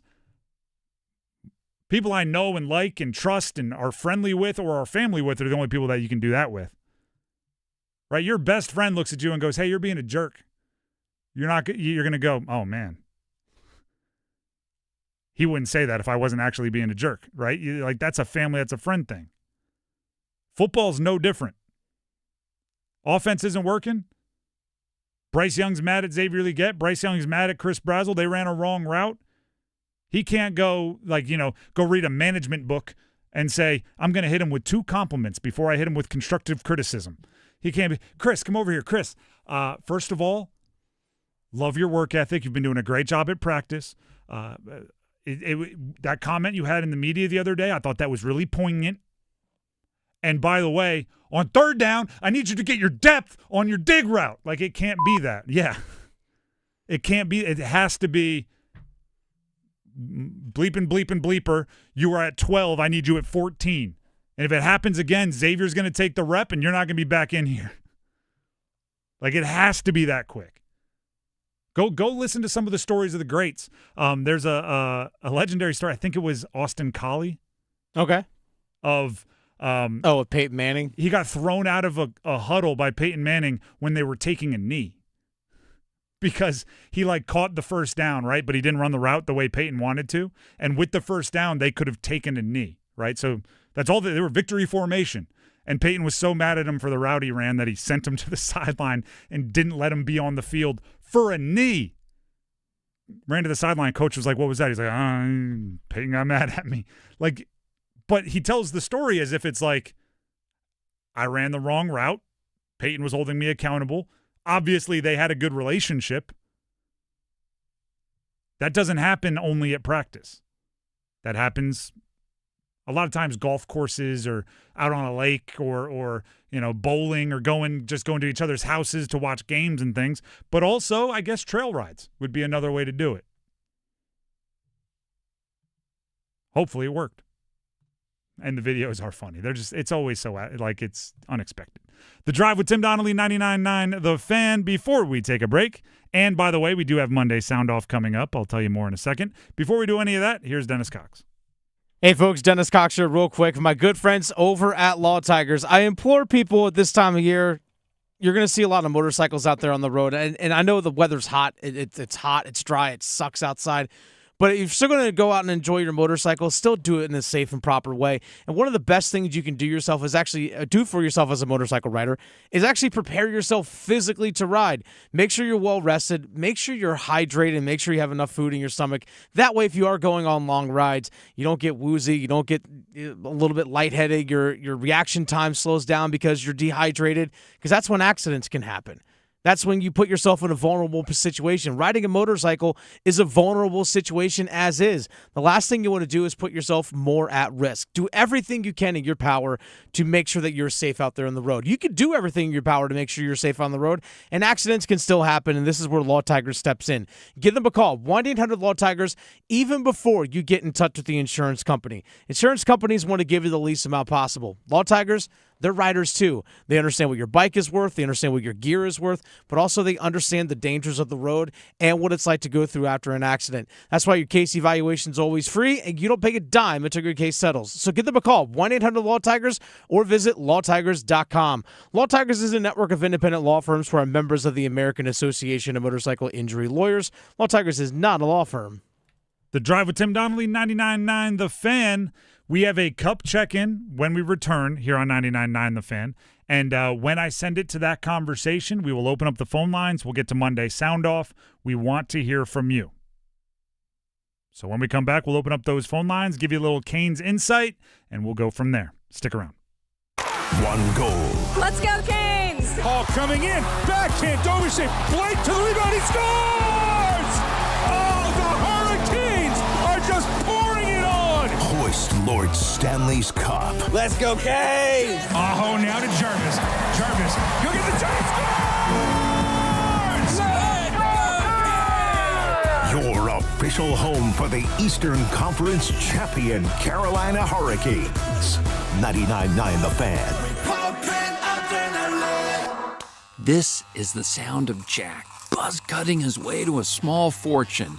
To Jack, every time he cuts his own hair, that's $50 right in his pocket. If Jack sees DIY buzz cuts as a saving strategy, Wells Fargo is right behind him. And with their mobile app, tracking his savings is easy. Oh, ouch. However you make money work, we can work with that. Mobile carriers' message and data rates may apply. Wells Fargo Bank, N.A., member FDIC. A bull riding contest. I'm signing up. You've never ridden a bull. No, but I won playing a new Bucks Loaded Edition scratch-off, and I'm on a roll. But they're loaded with $50, $100, and $200 prizes. Oh, I'm riding the Widowmaker. Go for the win with new Bucks Loaded Edition scratch-offs and digital instants from the North Carolina Education Lottery. Must be 18 to play. Approximate overall odds to win range from 1 in 3.72 to 4.75. Problem gambling helpline 877-718-5543. Organize easy. Organize tough. Customize your work truck or van with Upfit Solutions from Van Products. Steel and aluminum shelving, toolboxes, data files, cabinets, drawers, conduit carriers, ladder racks, everything safe and secure. Everything built as unbreakable as you by Adrian Steel. Backed by the best warranty in the business. 3 years, 36,000 miles. Everything custom installed by Van Products so you know it's done right. From a single work rig to a fleet, choose custom installed Upfit Solutions from Van Products. It's bow time. Ordering Bojangles Bow Bites is the easiest choice you'll make today. The bite-sized hand-breaded chicken is fried to crispy perfection, making it perfect for sharing, snacking, or when you're on the go. Just don't call it a nugget. The only hard part is choosing from our 6 dipping sauces. We've got a sauce for every kind of craving, from our creamy house-made ranch to our sweet and spicy peach honey pepper sauce. It all depends on what kind of mood you're in. Head to your nearest Bojangles today and discover the dippable, shareable, and craveable Bow Bites. It's bow time. There's no time like bow time. Time to head on over to Bojangles to try Bojangles' new Bow Bites. Bite-sized hand-breaded chicken fried to crispy perfection. On the go, they're perfect for snacking or sharing. Dipped in your favorite sauce like creamy house-made ranch or peach honey pepper, they're the perfect way to satisfy your craving for flavor and value. Try Bojangles' new Bow Bites. It's an easy choice to make when it's bow time. Yes, hello, Danhausen here. Very nice, very evil, very famous. WWE legend. Hall of Famer. Superstar. Champion. All right. Oh, no. All right, these for the Carolina Hurricanes. From the Carolina Hurricanes, brought to you in part by Danhausen. Need you to curse VGK. Battle damaged. Just swept my opponent. Danhausen is a streak of that, if you will. All right, anyways. All right, so this is going to go back and forth, apparently. So, good for Danhausen's human money, so. All right. Apparently, Vegas Golden Knights, you are cursed. Danhausen cannot get any cursing. He's done a lot of cursing lately. So, who knows if it'll work? His powers may be stretched. However, he doesn't have to lose human money, so it is fine. Thank you very much. Enjoy your possible curse. All right, Dennis, I'm gonna need an explanation on what, who and or what was that? You don't know who Danhausen is? You don't know who Danhausen is? I don't. Oh, okay. Well, he's a WWE wrestler. He's a sort of superstar, as I like to say. But he's part of WWE. Okay. He's been part of other promotions and stuff beforehand, but currently with WWE. And his whole gimmick is that he curses people. Okay. So, for example, this actually is a bit that he did with ESPN and Stephen A. Smith. He actually cursed Stephen A. Smith and the New York Knicks. They were down, and they actually fell behind the Atlanta Hawks 2-1. Well, in turn, Danhausen then cursed the Atlanta Hawks as like to flip things around, and the Knicks have now won 13 straight games.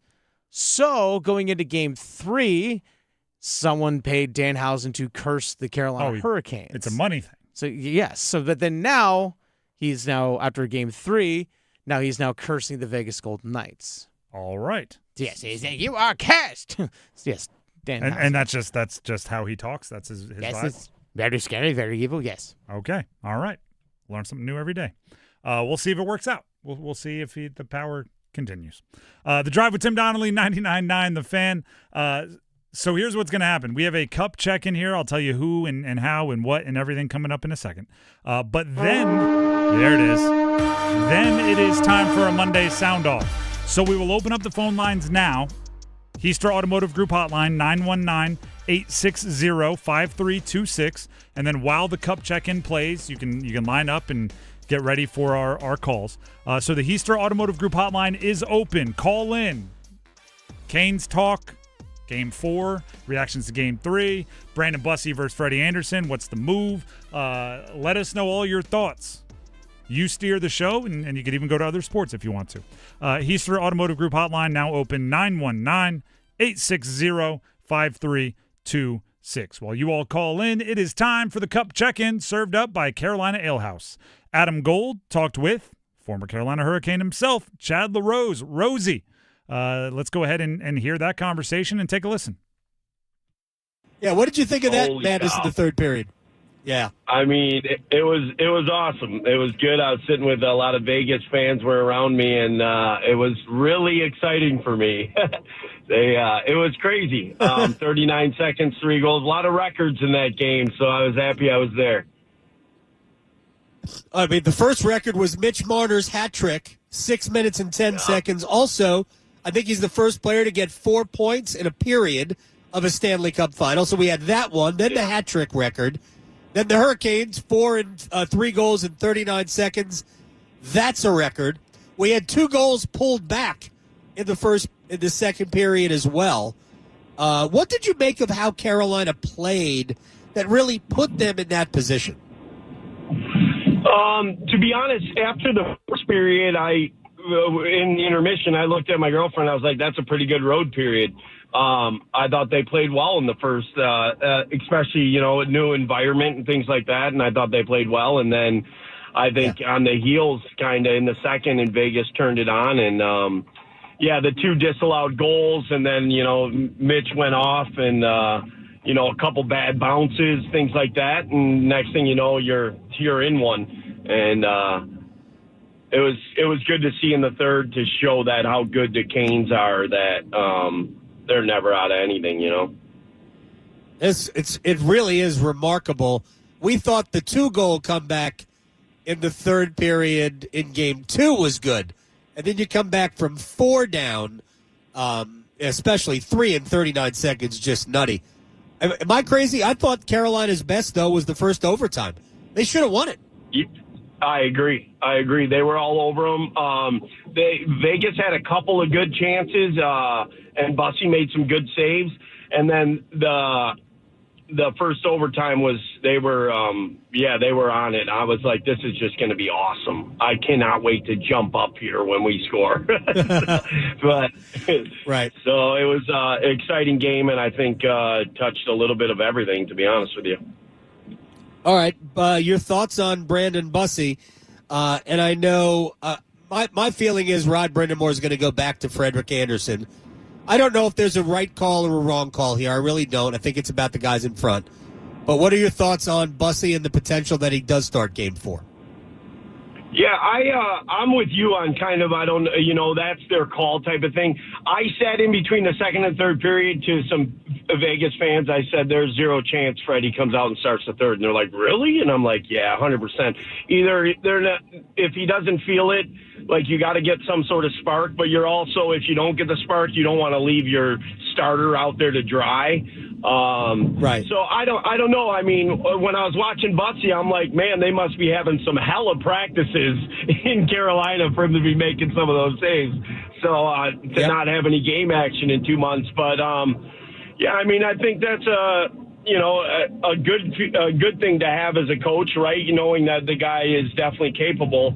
But yeah, like with you, I have no feeling one way or the other. I think it's just about the group together. So it'll be interesting. I'm glad I don't have to make decisions like that. I will stick to my youth hockey and enjoy that. Once again, that was your Cup check-in. Chad LaRose checking in with Adam Gold, served up by Carolina Ale House. Want to watch the games with a full homemade menu and frosty pints? Come to Carolina Ale House, the official Canes road game HQ. As promised before the Cup check-in, it is now time for a Monday Soundoff. The Heister Automotive Group hotline is open for business. If you call in and you don't get through, keep calling. Lines will open up, and we want to hear from as many of you as possible.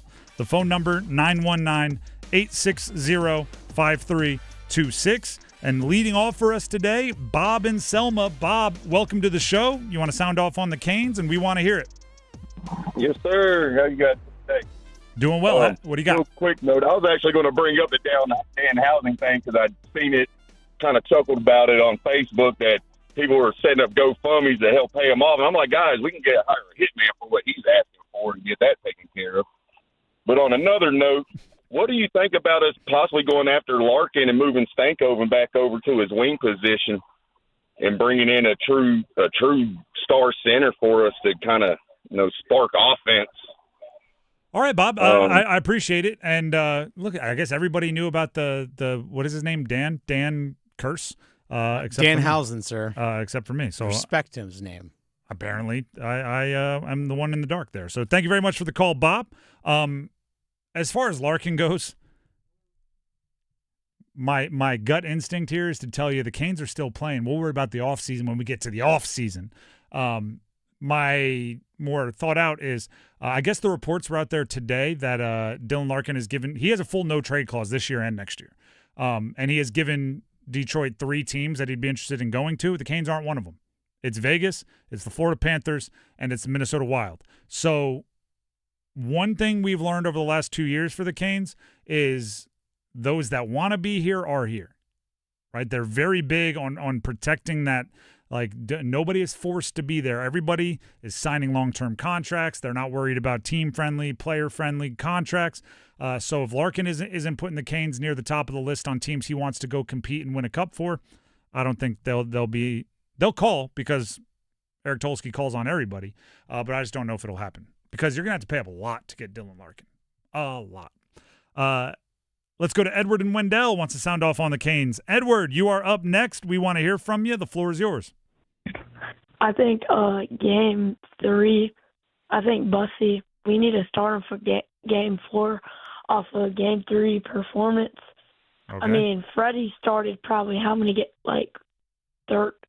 14 games? I think it's 16, Maybe but yep, it's right around there. Yeah, 16 games. And you don't even start a starter in the regular season 16 straight games. He needs a little rest. Bussi looks like he could be he puts a brick wall in front of the net. You have to take 50 shots for one to get in. But that other dude too is also on his head. Like, how do we get back-to-back goaltenders that are on their heads and we're just shooting the craziest shots possible? And I think the double overtime, we won too many overtimes. I think the hockey guy just had we just had to pay the hockey gods a little bit one game that they don't give us it. But yeah, I think we still need to help out a little bit on the D because Mitch Marner is doing pretty good, and he's a front runner for Calder. And I think yeah. All right, we got you. We got you, Edward. Appreciate the call as always. Call back in anytime. I think you meant Conn Smythe there with the Mitch Marner favorite, which, I mean, a hat trick and a win in the Stanley Cup final puts you in good position for that one. The Freddie Bussi thing, it's I don't think it has to be anyone's fault or problem, right? Sometimes it's just time for a new guy with a new fresh juice. You know what I mean? A little like different buzz. Freddie, the hard part about Freddie is there's not a lot of like really super bad goals that he gave up. You just sometimes need somebody to make a couple saves you're not supposed to make and make a play, one. And so there's not really like because of this we're going to Bussi. It's more Bussi went in there and looked more dynamic. And obviously you need a little dynamic ability if you're gonna beat Vegas. So I think also as well on top of that, to build on that, is like, he's made 16 straight starts, but don't forget there was an 11-day gap between like the first half and the second half of those 16 starts. And a week.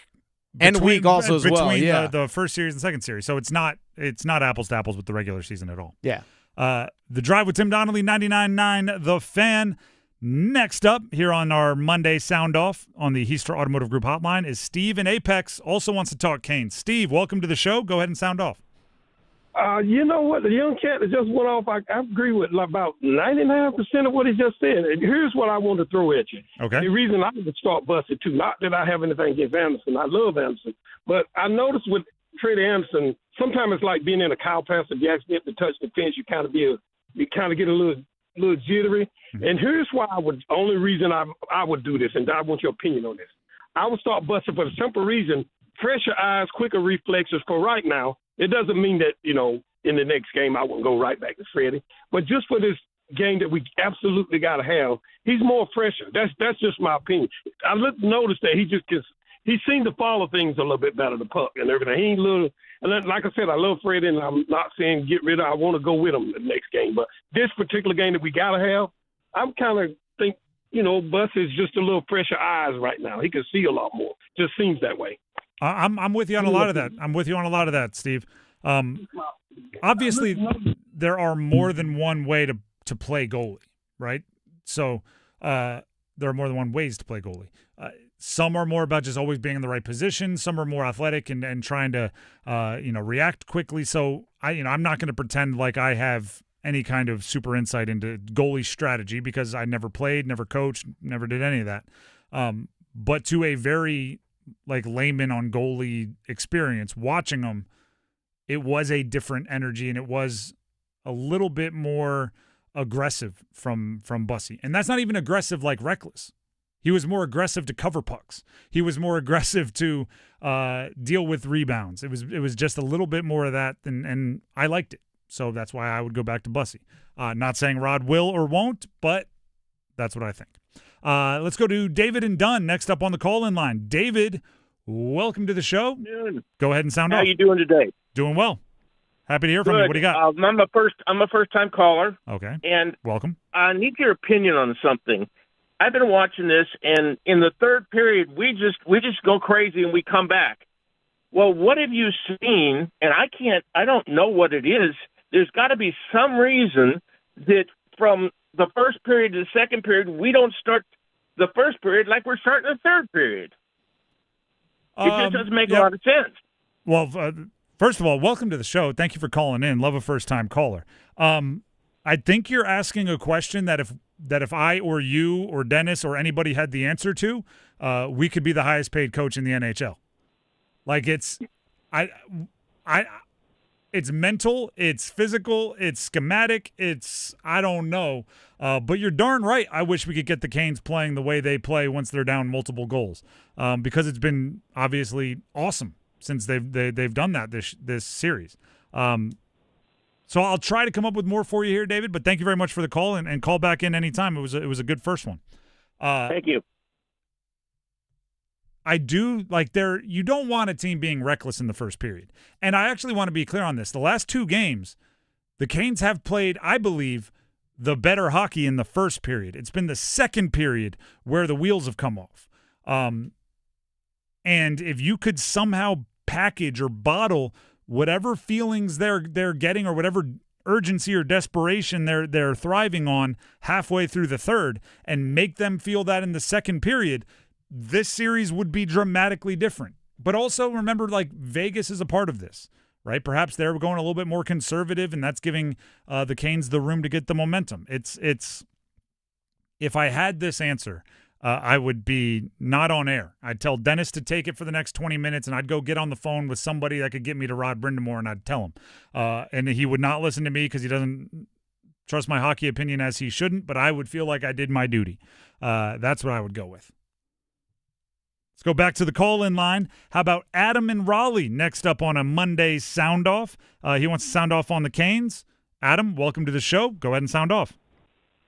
Thank you. So, first off, a real quick thing about the goalie situation. I think Rod is nuts to not start Bussi in Game 4. But I also think he's been loyal to a fault to Frederik in the past playoffs. So I just want to get that out there. Okay. And then my main concern is Slavin. He's an even plus-minus throughout this series and actually throughout the playoffs. But he just doesn't look like himself, and I'm wondering if he aggravated the regular season injury he had.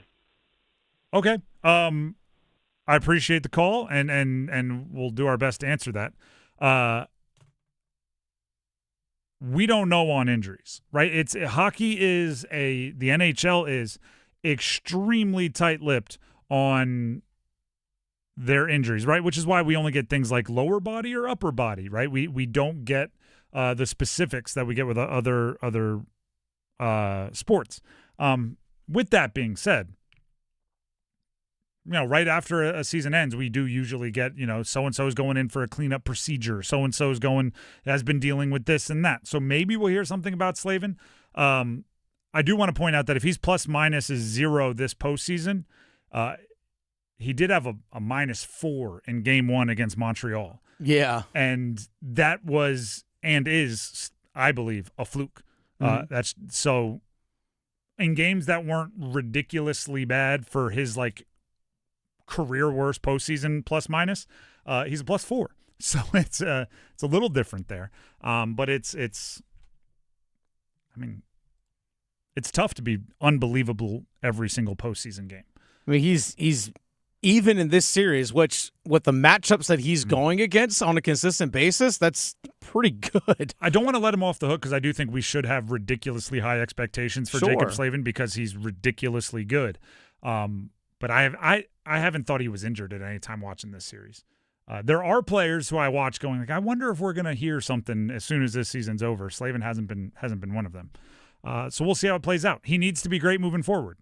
I thought it would have been nice for him to get a goal, but it's still also cool that Stahl deflected it, and now Stahl has won in each of the first 3 games. Back to the call-in line we go. Reggie in Sanford wants to sound off on the Canes and the Knicks. Reggie, welcome to the show. Take it away. Hey, how's it going, Tim? It's going well. Yeah, I've watched some of the Canes. I watched Game 3, and I'm agree with some of the voters. I mean, Bussi seemed like when he came in, he sent a spark to the Canes per se. I just say just let it cook, let them cook and see what happens. But I think that series ain't over for a long shot. I think this possibly could be 7 games. All right. And the Knicks, seem like they're just playing with an extra, purpose. Like like now or never. I'm just, No, I hear what you're saying.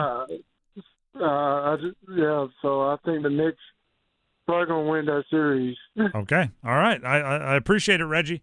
I'll build off of both things there. Listen, I don't want to take away anything from what Bussi did, but I do want to point out that situation. As somebody that I've never played at a professional level, but I've been a backup quarterback in college. It's kind of easy to go in and provide a spark when you're down by $1 billion, right? Because you're going in and everyone's just like, oh, okay, something new, and you get to play who cares if they lost 5-zip? You know what I mean? You're down 4-zip. What's 6-zip? You get to go in, be loosey goosey. It's a different. I wouldn't expect them to be wildly sparked by Bussi in the first period if they find out he's starting tonight, right? If they tell the team he's starting tonight and he goes out there and starts the game, it's different than being the guy that comes off the bench when, the sky is dark and it's raining and you get to be the ray of sunshine. It's a little different. So we'll see. And then about the Knicks, I do wonder if the Spurs aren't getting a little bit of the we'll be backs.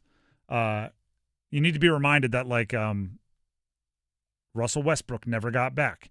You know what I mean? You need to be reminded that certain players get to a finals very early in their career, and you think they'll be back, 5-6 times by the time it's done, and they never do. Victor Wembanyama, he's there, and it feels like they're just going even if we don't win this one, we'll get 3 of the next 10, and there's no guarantees there. The Knicks very much feel like if we don't get this one, it's going to be another 40 years, and they're playing like it. All right, let's run through a few of these here to round out Monday Soundoff. We will not speed up this guy because he's one of our most loyal callers. We have Micah in Morrisville. Micah, welcome to the show. Go ahead and sound off. What's up, Tim? I'll start really quickly. On the sleep for his caller, he hasn't been as, great as he has been, before, but also he's paired with Chatfield right now. Talk about someone who's been brutal. I think Chatfield has been – I don't know what's going on over there. And then – so that's what I'll build off that side. But I know this is probably people have been talking about this. But for Bussi, my thing is I don't know how Rod can't go to him in Game 4. If you take it all the way back to the regular season, the only reason why we are the first seed was legitimately Bussi. Freddie was awful in the regular season. Kochetkov was hurt. If Bussi didn't play how he did, we might not be here because we wouldn't have got the first seed. And then what happens there? So how do we not give Bussi a chance? He came in on the pin shot, stopped Marner, who had a hat trick. That's you were saying it's easy. I get the analogy, but that not in the Stanley Cup final against Marner, who has a hat trick. Bussi gave us a spark. I want to be clear. Know how we don't start him. I'm not saying it's easy to play goalie in the Stanley Cup final. I'm saying it's easy to be the super energy guy because everyone else out there is super low energy because they're down 0-4. No, I get it. And then I just don't know. With everything going on with Freddie, I don't know. It gives me Cam Ward vibes for 06 if we play Bussi is all I'm saying. All right. And then the last thing I'll say, shout out the U.S. men. The World Cup starts on Thursday, but they play Friday night against Paraguay. This is the best U.S. men's team that we've ever had. So if you're a casual soccer fan tuning in, this is the time to tune in. They're going to do something that we've never done and get past the round of 16. And I'll end it with that. All right. Thank you very much, Mike. Appreciate it as always. See, I don't follow soccer enough. Hopefully he's right because World Cup, I do get into it. USA. Make it happen. We go to JP next, I believe. JP in Cary. We only have 2 more callers here, so you're the penultimate caller for today on a Monday Sound Off. JP, welcome to the show. Go ahead and sound off. Great, Tim. Glad to be on. I think it's clear that the goaltending in the final series hasn't been stellar, that's for sure. Possibly because of the bad defenses on both sides. But I think what it comes down to, as Adam was pointing out, which goalie is going to give us the save to give us an advantage, that one save that might make the difference. At this point, I think Bussi is going to have an advantage over Hart. He's fresher, he's younger, more athletic. Freddie's done a good job, but he's worn down. He seems a little slow, and maybe it's just his time to step aside, let Bussi take over, win the next game, and then maybe he'll start in the other one. But I think Rod has to think what goalie's going to give us the best advantage to win. Period. All right. I like it. Thank you very much, JP. I would add this. Whether it's Freddie, Bussi, or, as Micah referenced, Cam Ward, if the skaters play the way they played in the second period, you're going to give up goals. That's just a fact. So there's other things they need to fix. I would go Bussi, but it's also not just who's going to make the extra save. It's you also have to make sure you're not giving up goals you shouldn't, right? If you rob one and you give one for free, you're back to even, right? You're plus minus goals saved, goals saved over expected, and vice versa. Cancel each other out. All right, last caller we go to here. We have John in Raleigh. He's going to end it with a bang. John, welcome to the show. Finish off our Monday Sound Off the right way. All right, love your show. Always listen. Thank you. Season ticket holder, been at all the games. Come home, watch them over. My son and I. And there's one thing we've noticed the last few games: we're not finishing our checks early in the game. Towards the third period, we pick it up some. And I got to think something's wrong with Jarvis. I got my son to start following him around the ice like I did. He's not reckless abandon playing like he did the last 2 years in the playoffs. And I think he should have had his shoulder surgically repaired last year. I think it might be bothering him. I don't know. He's not the same Jarvis I've seen in the previous year playoffs. All right, John, I appreciate the call. I'm not going to say that you are the only person having those observations. Other people are wondering about Jarvis as well. We won't know officially until after the season. He's played a lot of hockey in the last few years, and it means something to him, so he's fighting through whatever he's fighting through. If there's something to fight through, again, we don't know. But we'll see. Dennis, maybe we can do this after the break. Have you noticed a lack of physicality early in games and it rises? Because I actually think they're playing well in the first, but I didn't take any notes on like lacking physicality of any kind. I just think they've been playing solid. I think they played well in the first. I don't know about. It's probably the thing you're talking about where they've been possessing the puck a ton in the first period. Yeah, that's the one thing that sometimes can be misleading when it comes to like total hits in games. That if you're possessing the puck a lot, oftentimes the team that possesses the puck a bunch doesn't have as many hits because you're just not holding the puck very much. But both can be true in the sense of if you have the opportunity to finish your checks, you need to do that. But the speed in which Vegas plays, sometimes like if you're trying to go finish the hit on somebody, it can actually take you out of position to recover, especially if you're transitioning back on defense. So sometimes, all right, I could go try and finish this check, but it actually hurts me because I'm not getting back fast enough on defense. So it's a fine balance, I guess you could say. I need to actually go back and maybe take a look at like the numbers in terms of hits and stuff like that. These last few games to see if that, what John had just called here and talked about, if that matches his eye test. But I will say this, though. I think John is right in terms of the level of physicality for Carolina hasn't been there as a whole. I do not disagree with that in that regard. I think John's right in that sense.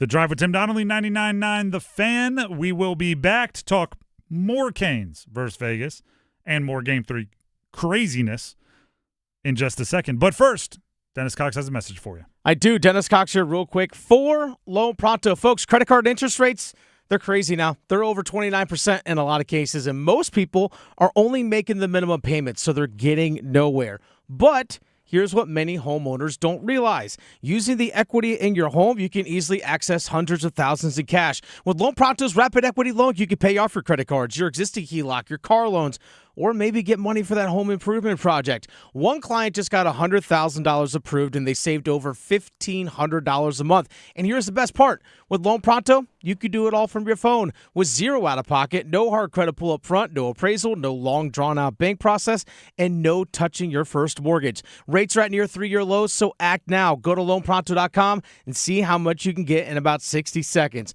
Loan Pronto, 2,800 5-star Google reviews. Call 919-381-1760 or visit loanpronto.com. 919-381-1760, loanpronto.com. Equal housing lender, NMLS 1661781, NMLSconsumeraccess.org. The Drive with Tim Donnelly, 99.9 The Fan, will be back with more Canes, Golden Knights conversation. Next. The Adam Gold Show.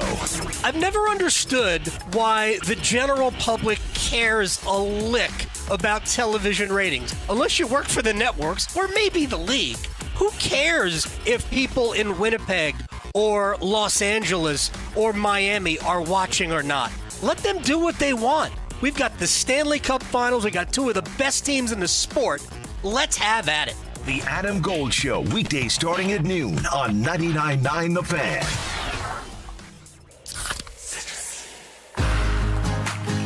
Give me a mountain with lots to do. Give me something simple and true. All I need is sunshine and that cool, refreshing Mountain Dew. So give me my good friends, give me a dew. Grab some ice-cold Mountain Dew today. Mountain Dew. Stop by Handy Hugo's for great deals on your favorite Mountain Dew products. Head to Handy Hugo's today. Hey, this is Luke with Newcomb & Company. We're a residential, commercial, plumbing, HVAC company who's been serving the community for over 70 years. Honesty is the biggest policy around here. You know, we take pride in everything we do, anything we touch. We're not one of those companies that come and throw it in and then you can't get a hold of them again. We're there with you hand in hand. Here at Newcomb & Company, what stands apart from other companies is we actually do more than just AC and heat pumps. We do boilers, geothermals, furnaces, radiant floor, anything that is odds and ends that nobody else can touch is what we thrive on. At Newcomb & Company, we do same-day service. That's also another thing that helps us stand apart from other places is we do same-day service because we have enough professionals to get out to these houses to solve what the problems are. And we're on 24/7 on emergency basis, weekends, nights, holidays, you name it, we're there. Newcomb & Company, your Carrier factory authorized dealer. Call 919-862-3000 or visit newcombandcompany.com. Newcomb & Company, your comfort is our business. Hey friends, it's Paul Weihander from 99.9 The Fan for FanDuel. And right now, new FanDuel customers can hit the court, and there's no better time, I promise you. You can hit the court with $350 in bonus bets guaranteed after betting $5 for 7 straight days. FanDuel is the best place to bet all your favorite players during the NBA Finals. And just like San Antonio and New York, you can play your game any way you want. And best of all, with FanDuel, you get paid instantly when you win. So head on over to FanDuel.com/Paul, FanDuel.com/Paul to get $350 in bonus bets guaranteed after betting $5 for 7 days. FanDuel, an official partner of the NBA. 21 plus and present in North Carolina. First online real money wager only. Minimum $5 wager required for 7 consecutive days. $5 first deposit required. Bonus issued as non-withdrawable bonus bets which expire 7 days after receipt. Gambling problem? Call 877-718-5543 or visit morethanagame.nc.gov. This hour of the drive is brought to you by All-Star Dog Training. You've seen their dogs featured in college and professional sports. They can train your dog too. Visit allstardogtraining.com and schedule your free evaluation today. Coming into the Kane zone, drifts left to right on the forehand, backhand, and it's Bussi with the save. Oh, dear Bussi, coming into this game. Way to make yourself known in the postseason, Brandon Bussi. Honestly, I was pretty even keeled, right? I think these are the moments you want to be playing in, right? So just put my head down, have fun with it, and it was a great effort by us. Obviously, a tough bounce there in overtime. Kind of felt like it was going to be a greasy one. Unfortunately, it was in our net, so we'll regroup.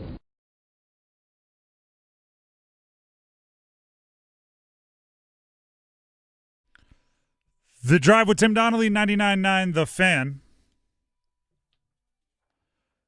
Soccer's biggest event begins this week in North America. We'll have updates during the entire run, including previews of upcoming USA matches. The first, which is this Friday, USA goes up against Paraguay.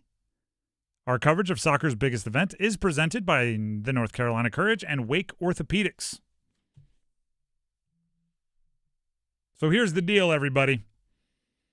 Rod Brendamore is going to have some fun with this thing. Corey Lavalette covers the Carolina Hurricanes for NSJ News, North State Journal. There you go. Tweeted this out. Here you go. Maintenance day for Andersen. He was not on the ice for practice, for those of you that weren't listening earlier. Freddie Andersen was not on the ice for practice. So Corey says, maintenance day for Andersen, Brindamore said they have made a decision on the Game 4 starter, but he's enjoying the drama of people wondering, so he's keeping it to himself. Take that. We'll see. We'll see. We've been debating it. I think most of us, if not all of us, kind of fall on the same side of it on Brandon Bussi should start, but Brindamore is going to try to keep the mystery alive for at least a little bit here. The Drive with Tim Donnelly, 99.9 The Fan. As we continue to roll through our reactions to what was a bananas Game 3, we do have to acknowledge quickly it should be I don't know. I don't even know if you emphasize. I don't know if there's a way to emphasize. The Canes can't keep scoring on themselves. It's the Sean Walker one. I feel for Sean Walker for a lot of reasons based around that play. I think that haunts you for a long time. And in the moment, right, you're going to compartmentalize, you're going to move forward, but that's going to happen in slow motion in his dreams for a while. And it's just really unfortunate, right? Obviously, there's no intent. I don't think he was not paying attention or something. It's just a really, really unfortunate break that ended with a goal for Vegas. And when they were down 4-0, I was kind of like, well, at least Walker knows his goal wasn't the difference, right? They're getting smoked in a lot of ways here. And then they came back and forced overtime, and I went, oh no. But then there's another goal that, I mean, do you think it went off of Martinook's stick? It kind of looked like it in the replays. It may have grazed it. So perhaps there's a misery loves company. They can share in that haunting. But Martinook said after the game he wasn't sure if it did or didn't. And it really doesn't matter at all. It's just, gosh, when in a game that close to be an accomplice in scoring a couple of goals against your team is absolutely brutal. And it may actually make it so you can kind of, rationalize it a bit. Like we weren't bad. We just scored a couple for ourselves. I mean, as far as goals that went off of the scoring team's stick and in, we won that game. Is one way to look at it if you need to rationalize it. I mean, it is a brutal deal for that to happen in the Stanley Cup final. But also, it's not, as it was being screamed at on me in all caps on social media, it's not like an 8-year-old soccer game where they forgot which goal they were going on or whatever. Like it's just a bad move that's really unlucky. It's just crap that happens. Yep. It just is. And for Sean Walker, he's like, oh, puck's coming this way. I'm going to try and get my stick on it, and it just happened to just go in the net. It's just – and also, it's unfortunate. It's just a bounce. And also, like, Vegas had a goal taken away for offsides, which was a good review, but it didn't like impact the goal, right? It's not like the reason they scored was because there were 4 inches of daylight there. It's the way a hockey game goes is some stuff is out of your control and some of it is unlucky, and you have to be able to win anyway. And the Canes could have. The thing about Vegas, though, and those 2 bounces that we talked about, the one that the game ender and the one off Sean Walker, is that you make your luck. Mm-hmm. Like, you put yourself in a position where good things can happen. Rich Marner just throws the puck to the front of the net, which is never a bad thing. Yep. Shea Theodore, different Shea defenseman. But Shea Theodore just shoots the puck to the net. Guess what? You got to bounce. 15 more miles per hour if it was Shea Weber. Yeah, but you got to bounce because you earned it because of where you put the puck. It's those kinds of things. You earn the bounce. That's what Vegas got the bounces. That's just kind of how it works. Which, by the way, is a very reputation stereotype Carolina Hurricanes way to play, where they're just like, if the puck's in the offensive zone for 2 minutes, chances are something good's going to happen, right? If you just continuously put it in the right location, the right region of the ice, you open up those doors for the other team to shoot themselves in the foot a little bit.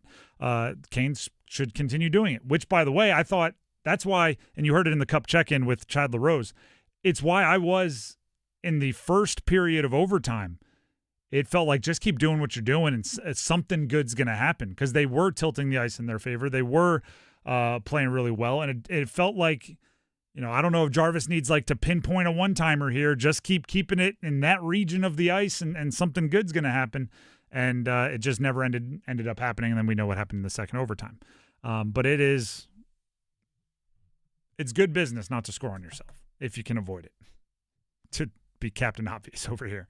The Drive with Tim Donnelly, 99.9 The Fan. Before we move on, Tim Donnelly here for Maynard Service Company. I'll be Captain Obvious again. If you have an issue with your heating system, cooling system, plumbing, or electrical work, call Maynard Service Company. It's Captain Obvious stuff. I just driving in today. Saw their truck right out there in the community. They are out all over the triangle, and it is truly one of those deals. Like when you're driving home from buying a red car and all of a sudden every car you see on the road is a red car.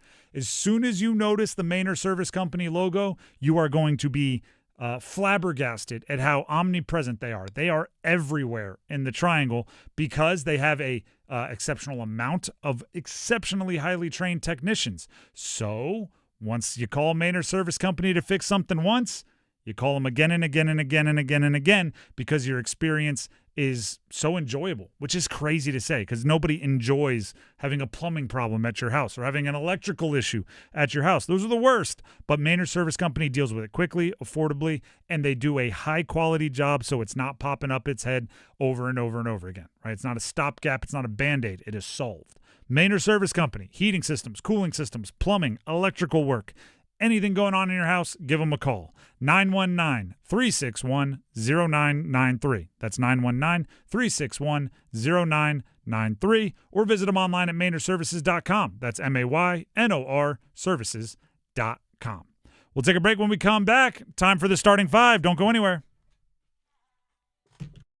Move your sports day forward. The math equation is different as the Canes head to Las Vegas. Take at least one of two. That's the new task in a series where low-scoring expectations imploded. There's a couple of Squires ready to conquer the Golden Knights with the return of Stanky and Janky Part 2.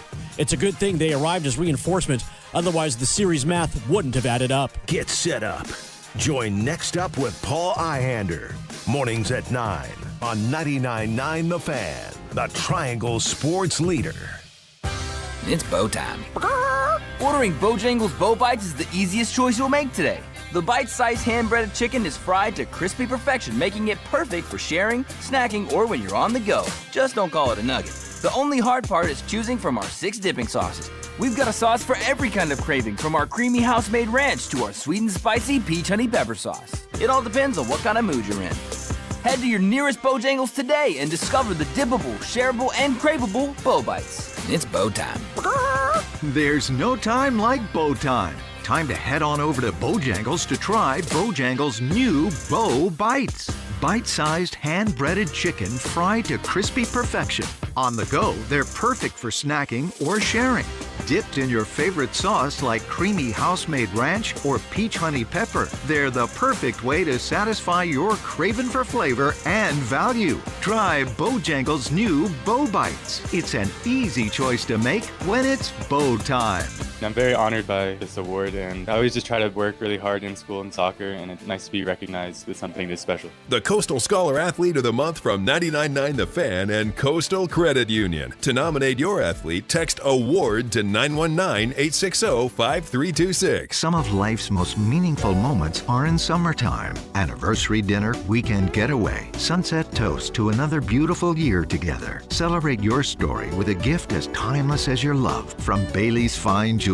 From classic diamond bracelets to elegant watches and stunning anniversary bands, Bailey's helps you mark every milestone beautifully. This summer, celebrate the moments that matter most. Visit Bailey's Fine Jewelry in Raleigh, Cary, Greenville, Rocky Mount, and Charlotte. Every woman wants a Bailey box. If you've ever reached for a cheers when your favorite song comes on, you're ready to embrace the haze with Hazy Little Thing from Sierra Nevada. Hazy, citrusy, smooth, juicy but not sweet, hoppy but not bitter, America's best-selling hazy IPA for good reason. Hazy Little Thing, enjoy responsibly. I'm attorney Brian Ritchie. Workers' comp can be tricky, but my law firm will be on top of all the complicated paperwork and sneaky deadlines so that all of your I's are dotted and T's are crossed. If you've been hurt on the job, I'm on top of it. Contact us at ritchielaw.com.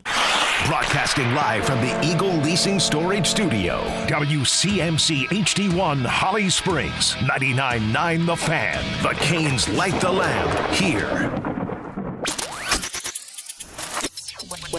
I'm WRAL meteorologist Kat Campbell. It's a hot start to the week and an even hotter end to the week in sight. Lows dip into the mid-60s tonight under mostly cloudy skies. It's partly cloudy Tuesday with a high near 90. Wednesday, we're back in the mid-90s and highs in the upper 90s by the end of the week. This hour of The Drive is brought to you by Law Tigers. Injured in a motorcycle accident? Call 1-800-LAW-TIGERS before you call your insurance company. Case evaluations are always free, and you don't pay a dime until your case settles. Law Tigers, North Carolina's motorcycle lawyers. 5 o'clock check of your money. Dow Jones at the closing bell down 80 points today to 50,786. It's 5 o'clock. Time to serve up the biggest sports stories of the day. Here comes your starting five. The Drive with Tim Donnelly, 99.9 The Fan. It is time for the starting five. And as always, we start with number 5. Count them. 1, 2, 3, 4, 5. Now can Carolina get a little bit of magic here? As this is where Daho out in front, and it trickles on the goal. They score! Taylor Hall! And here comes Carolina. They're not done yet. It's 4-2 here in Vegas. Game 3, the Carolina Hurricanes lost in double overtime 5-4. Listen, and the name of the game is win, right? Stanley Cup final by any means necessary. You got to get the win. So it puts me in a really tough spot because I want to talk about that game like in to use a music term with like major chords, right? I want to talk about it upbeat. I want to talk about it kind of happy because they were down 4-0 and they tied it up. They had the fastest 3 goals in Stanley Cup final history, 3 goals in 39 seconds. And they got them from every different option, right? They grinded. They didn't give up. They stuck together. They did the whole thing. They brought in the backup goalie who played really, really well. They did it all. But then they didn't quite close it out, and they lost 5-4. So we got to talk about it with minor chords, right? We got to talk about it with, like, one that got away. Stings. Down 2-1 now. Just imagine, right? I don't know. It's, pick a player. Taylor Hall gets a grimy goal in the first overtime. How differently we're talking about this series right now. One play changes 1 degree. That's how close this series has been. And by the like, if you total up, if we do it like a boxing match, I think Vegas is ahead on the cards. I think they've won more periods. But when the Canes have landed their punches, they've been haymakers. They've been bursts. They've like the aggregate of everything these teams have put together has been pretty darn close. 2 overtime games, one of them a double overtime, and the game 1 was a 1-goal win for Vegas, and the thing was in contention till the very, very end. Doesn't change the fact that you're down 2-1, but I feel like it should. It doesn't. No moral victories. But this, like, it could easily be 3-0, 0-3, 2-1, or 1-2. That's how close it's been. Dennis, what stood out to you about Game 3? What was the number one why it happened the way it happened? I remember asking Nikolai Ehlers this after game. I think it was Philadelphia, where he scored a couple goals. I think it was Philadelphia game 2, because the first time they actually trailed. Okay. And because they were down 2-0 against Philly in game 2, and he ended up scoring a couple goals in that game. And he said, "This team doesn't quit. We don't quit." And that's exactly. I mean, they've personified that in the third period. Yep. Like, the fact they gave themselves a chance to win, it's remarkable. I mean, it truly is. After the 3 goals in 39 seconds, I'd be lying if I didn't have the thought, if it ends like this, that's pretty good. Like where they were, just getting 3 goals and making it a game, and right, they would have had the opportunity to pull their goalie, like just making it that kind of game. was impressive. And then Svech scored, and I went, never mind, win it. In regulation. There were some penalty kills in there. There was a lot of really exciting stuff. But it's all under the umbrella of a loss, which just makes it, everything has that little hint of like, not quite good enough. And the power play scored again when you needed it. Darn right. Darn right it did. That's number 5. Let's get to number 4. 1, 2, 3, 4, all together. Run at second, bottom 9, the pitch. Hall swings and drives one deep to center field. Takeuchi going back, and he can't get there. North Carolina is going back to Omaha. Carolina Tar Heels baseball. How can you not be romantic about baseball? A walk-off to go to Omaha. They beat USC. By the way, they dropped the first game of the Super Regional. So Carolina was, prior to the Super Regionals, the betting favorite to win the College Baseball World Series. They were the betting favorite in the country. They dropped the first game to USC, who, by the way, is unranked. And then their backs against the wall. Win the next. They force that pivotal and deciding Game 3. And then they find themselves down in that, even with their stud pitcher, Caden Glauber, on the mound, who was really good. Did balk home a run, I believe, which is unusual. But he also struck out 11 over 7 1/3 innings to give his team a chance. They go into the 9th needing a comeback, and they end up walking it off and going to Omaha. That is baseball, just like it's hockey. Right? Whenever you get these big sample size sports where the regular season is a ton of games to figure out who the best teams are, then you have to decide the playoffs in smaller sample sizes. You open yourself up to a run of chaos. And the teams that deal with it better, the teams that stay nose to the grindstone, don't give up, all the things we're talking about, Carolina has some of that. Carolina has some of that, and they better keep it. Because Friday night, prime time, 7 p.m., Omaha. They're taking on Ole Miss. I mean, the College Baseball World Series is awesome, and Carolina gets to be there and enjoy it.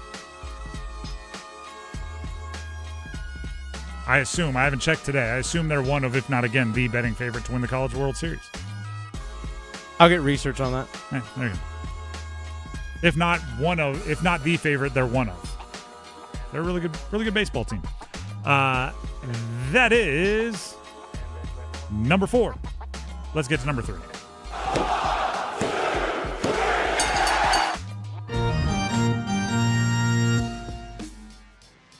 Is that like opening day for mandatory minicamp?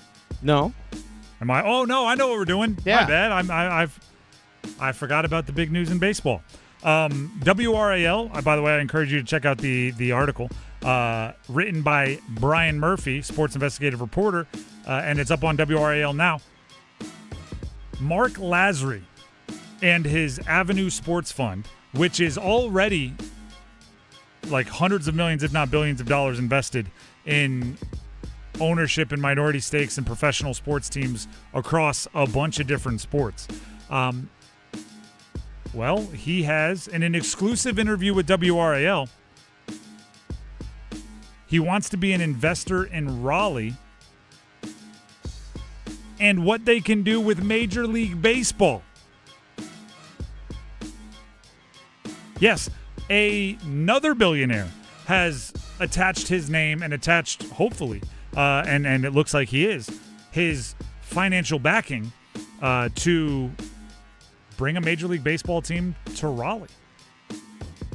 Now, there's a lot that you need to prove in order for a major league, meaning the actual league, to be interested in putting a expansion team in your market. Financial viability, corporate sponsorships, purely like population, right? You need to have enough people to fill a stadium often enough, a thirst for baseball, a thirst for sports, all of these things. But then you also need one or more likely a few really, really rich people that want it to happen. And I think there are significantly more areas when it comes to Major League Baseball expansion, significantly more cities that have all of the stuff I talked about, meaning people that like baseball, fans, location for a potential stadium, then there are cities that have billionaires willing to put their name on it and say, I want to do this, and I will come up with the money to do this.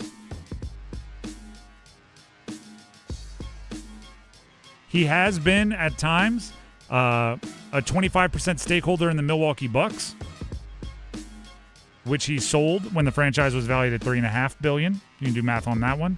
According to Forbes, he is worth $2.2 billion, and he has billionaire friends. By the way, gone are the days of mom and pop shop professional teams. If you didn't already own it years and years ago, and it's just being passed down from family, generation to generation, it's more likely now to be one billionaire leading a group of billionaire and 100 billionaires to purchase a team because, I think the WRAL article, I had it written down here, cites at least $4 billion as the number it would take. A baseline for acquiring a franchise and building a baseball stadium, $4 billion, according to the WRAL article. I don't care who you are, unless you're, you know them, Elon Musk, Jeff Bezos, Bill Gates, unless you're one of those very few. Even if you're worth $10 billion, you don't have $4 billion to just liquid spend and give away. So you need your friends. Other very, very rich friends. It would be awesome. I think Raleigh would be great for baseball. I'm on the record with that. I think the triangle would be great for baseball. I think a retractable roof would be nice because it can get a little toasty in certain summer months. Right now, you mean? Some of that. But I think it would be embraced. It's great for college baseball. I think there's just sports fans in our area. And it's a good time to use the Canes support as a, look, see, they'll support it. Because, even when the game's on the road, there are thousands and thousands of people flooding the Lenovo Center to watch the game together for watch parties in the Stanley Cup Final. That's going to make people understand the amount of fandom in Raleigh. By the way, real quick, we were talking about the College World Series. Mm-hmm. Tied for the betting favorite is North Carolina and Georgia. They're both plus 275 to win the College World Series. Beautiful. Said plus 275? Yep, plus 275. That says a lot there. Followed by Texas at plus 300. Then it jumps to West Virginia at plus 750. Ole Miss, who Ole Miss? Yeah. Ole Miss, who UNC plays, is a plus 800. Troy plus 3,500. If it's not going to be Carolina, I would like it to be some ridiculously long shot. The Drive with Tim Donnelly, 99.9 The Fan. That is number 3. Let's get to number 2. Just the two of us. Brunson dribbling their half court. Now the double comes, gets rid of it. Pass to the corner. Karl Anthony Towns. Wide open three. Down it goes for Towns. See, a trap came. He got off it immediately. Leads to an open shot. The Knicks lead 2-0 in the NBA Finals over the San Antonio Spurs. The next game tonight at 8:30. Madison Square Garden. You can listen to that on The Fan, by the way. You can listen to it right here. Must win for the Spurs. Must win for the Spurs. Kind of goes without saying. Do you know what I believe is happening right now? I talk about it every time. There's a team that maybe puts something together. They look unstoppable. And I didn't say this ahead of time. I thought the Spurs were going to win this series. I'm not hiding from that. But I think it's becoming obvious that the Knicks have learned, this core of Knicks have learned some lessons the hard way. If you look at their last 3 seasons prior to this year, lost in the Eastern Conference semis, lost in the Eastern Conference semis, lost in the Eastern Conference finals, won the Eastern Conference finals, and have made it to the NBA Finals. This Spurs team under Wembanyama has not quite had the hard lessons learned, and I think they are perhaps learning them in real time right now. obviously, if the Tim Duncan era, they knew what they had gotten themselves into, and they were built for the postseason. This year's team hasn't quite been calloused over yet. And I think they have to go through that. It seems like every great team or every great player does have those, the easiest example is the Detroit Pistons to Michael Jordan, right? Like, you have to have that team that shows you what it takes to win in the postseason, and then if and when it clicks for you, you add your talent to the knowledge and grit it takes to win in the postseason, and it's usually a rap ski for a while. If Victor Wembanyama somehow learns how to Jalen Brunson callous himself over and be ready for the long haul, it's taking the talent and mixing it with the grit, and it's a pretty good category there to be in. That being said, if I'm the Knicks, I do not give the Spurs any life. You leave the door ajar, they might burst through it. I don't care if you're up 2-0. And also, put some respect on Karl Anthony Towns. I saw a whole conversation on, like, Karl Anthony Towns is showing the league what type of big you need to make Victor Wembanyama work. And I'm going, like, do you think they don't know to go get a Karl Anthony Towns if he's out there? All you need is a former number 1 overall pick who's 7 foot whatever and can shoot the three and can pass and can move. Like, oh, that's what you need to give Wembanyama some struggles. Obviously, that's what you need.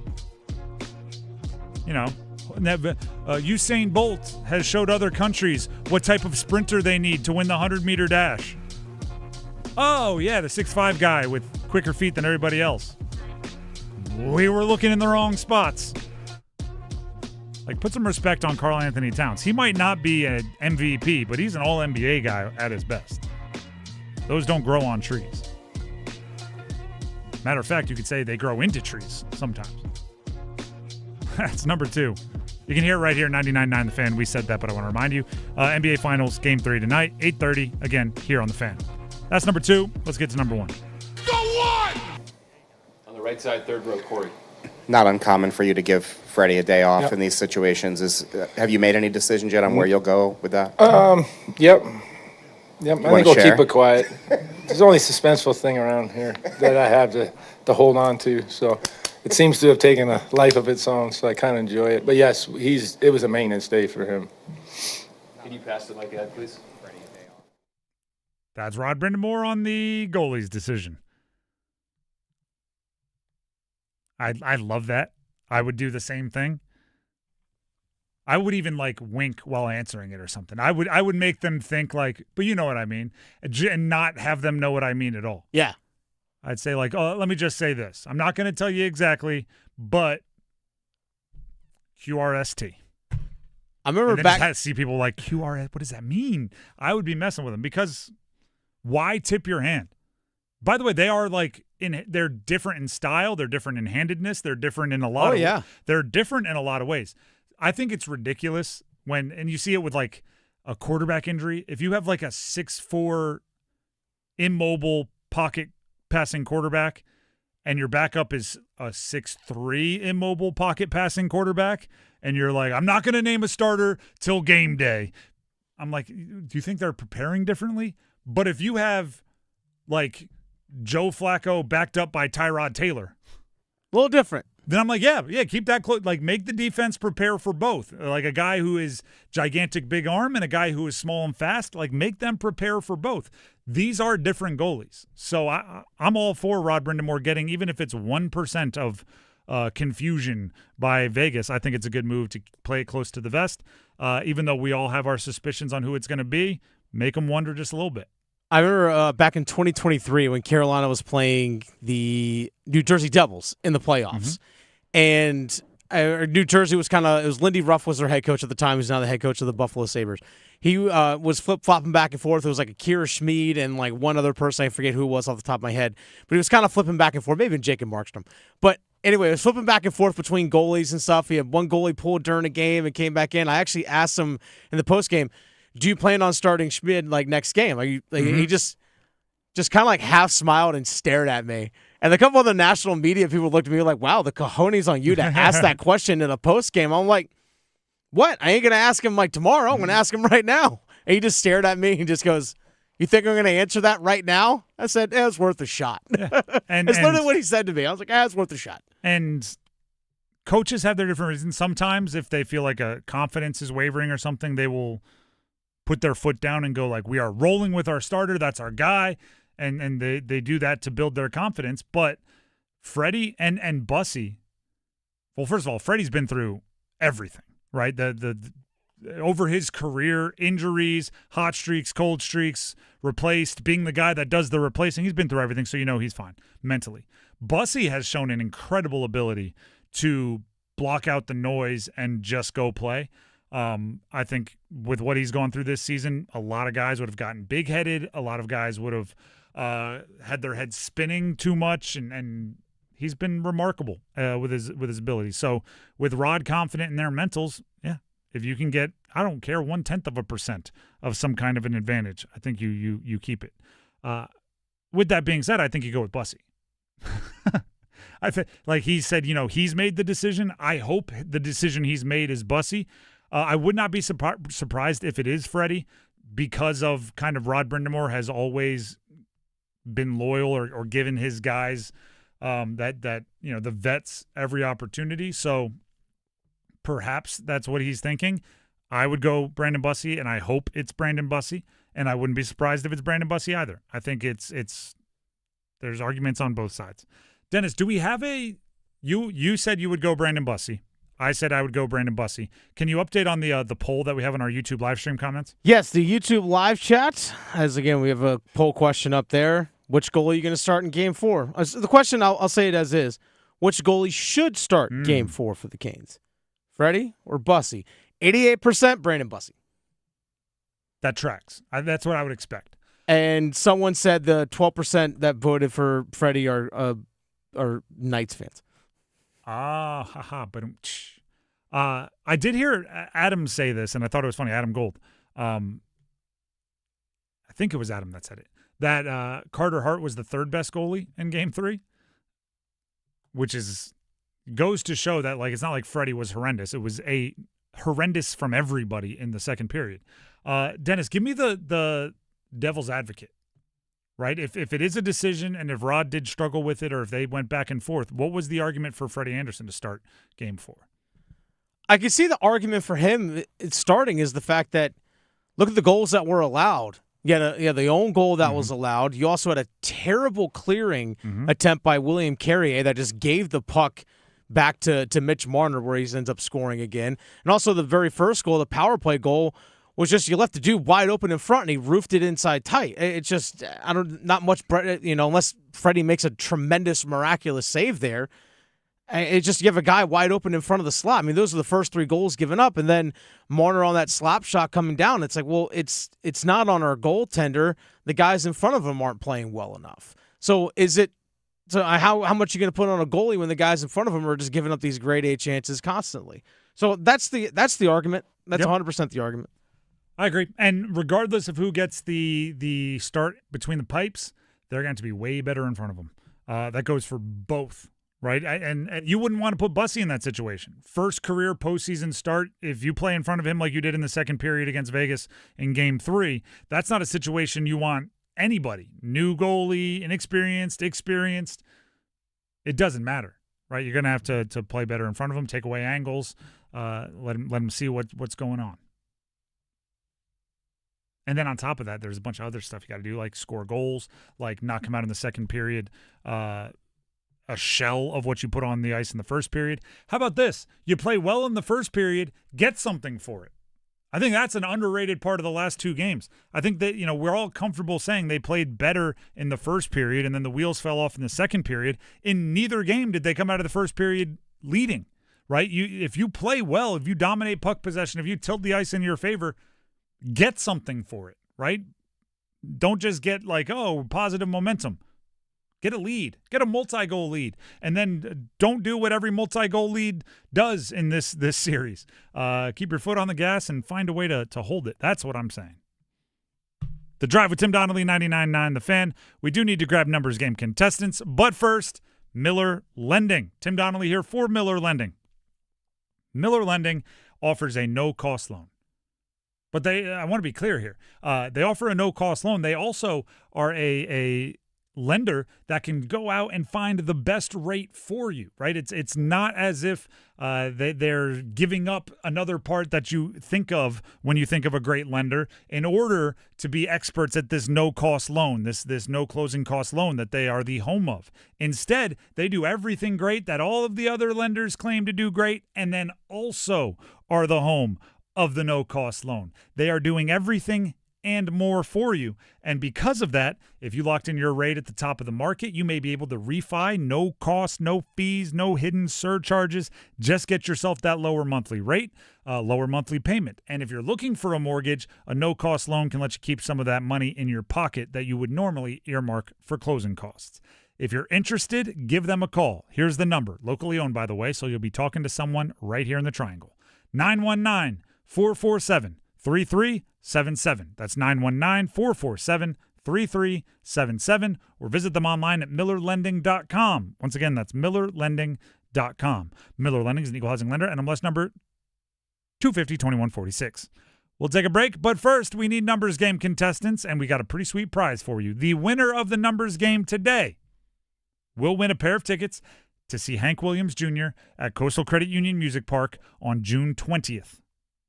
Hank Williams Jr. tickets go to the winner of the numbers game. If you want to play, call in now. 919-860-5326. That's 919-860-5326. Call in now. We need 2 contestants. Numbers game next.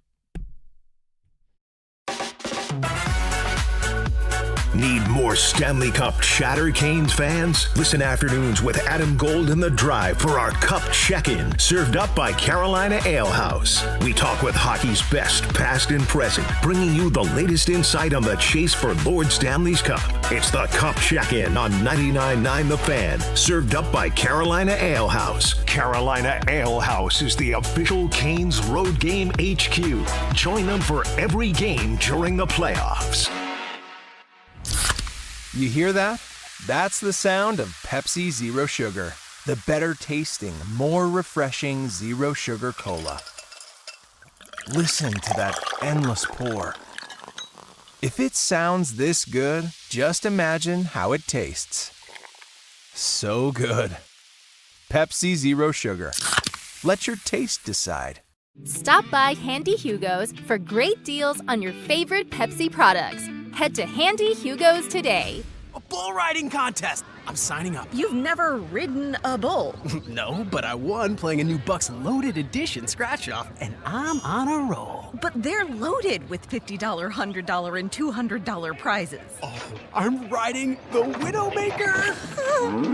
Go for the win with new Bucks Loaded Edition scratch-offs and digital instants from the North Carolina Education Lottery. Must be 18 to play. Approximate overall odds to win range from 1 in 3.72 to 4.75. Problem gambling helpline 877-718-5543. Hey, what do you say? John Forsland here for my friends at Buffalo Brothers. My favorite place to go in the Triangle for the best wings on the planet. How about this special? Every Monday, half-priced wings all day. Dine-in only. Now that's a deal, baby. Everything on the menu is amazing. Pizza, apps, and always great drink specials.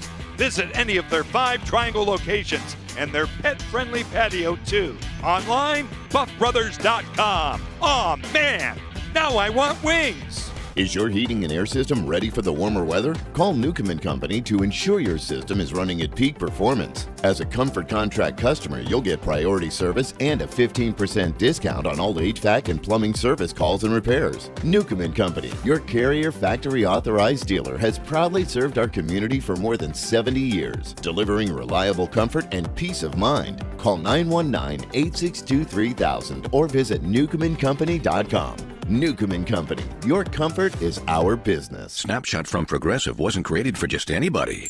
Oh no, we made it for you. Gradual breakers. You keep your eyes on the road, so you've seen it all. As long as it all happened directly in front of you, like a Swedish masseuse, your foot knows exactly the right amount of pressure to apply to the brake. That's why your passengers feel totally relaxed with you behind the wheel and occasionally super sleepy.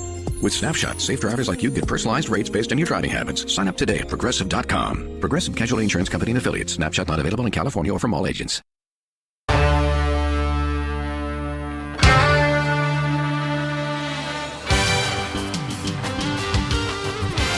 The Drive with Tim Donnelly, 99.9 The Fan. It is time to play the numbers game. We have a Battle of Morrisville happening today. We have James in Morrisville, and we have Sal in Morrisville. And they'll be battling it out in jersey number trivia for Hank Williams Jr. tickets when he comes through the area to Coastal Credit Union Music Park later this month. As always, we'll bring them each onto the show, ask them the same question. Dennis will be the judge. He'll pick his favorite answer. That person will get to go first. We'll start with James in Morrisville. James, can you hear me? Yes. Was that a yes? Yes. All right, it's a little difficult to hear you, but we'll give it a go. James, okay. The question for today is, we just finished up a weekend. What was the highlight of your weekend? But because we're a sports show, keep it sports related. Longhorns making it to Omaha. All right. Longhorns baseball, Texas Longhorns going to Omaha. Dennis, any follow-ups? Nope. All right, we are good to go. Sal is up next. Sal, can you hear me?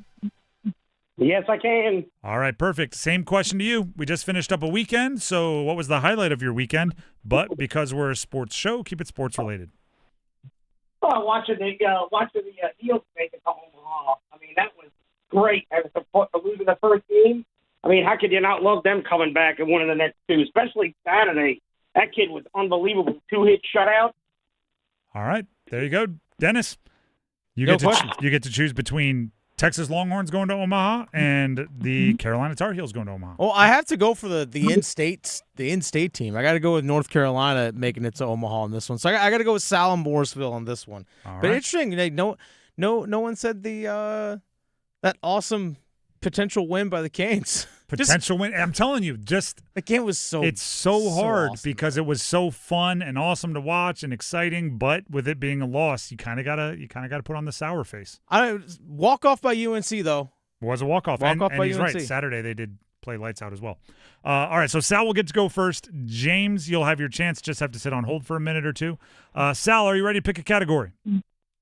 I am. I want Hurricanes. Okay, you don't want to hear any of the other categories? Nope. All right. In that case, I will give you the team and the player. Give me the jersey number as quickly as you can. There'll be 30 seconds on the clock. One pass if you need it. I will say the team in this category, even though we know it, just to keep it fair timing-wise with the other categories. Do you have any questions before we get started? I'm good. All right. If that's the case, then your time will start when you hear the horn. Okay. William Carrier, Carolina Hurricanes. 28. Correct. Joel Nystrom, Carolina Hurricanes.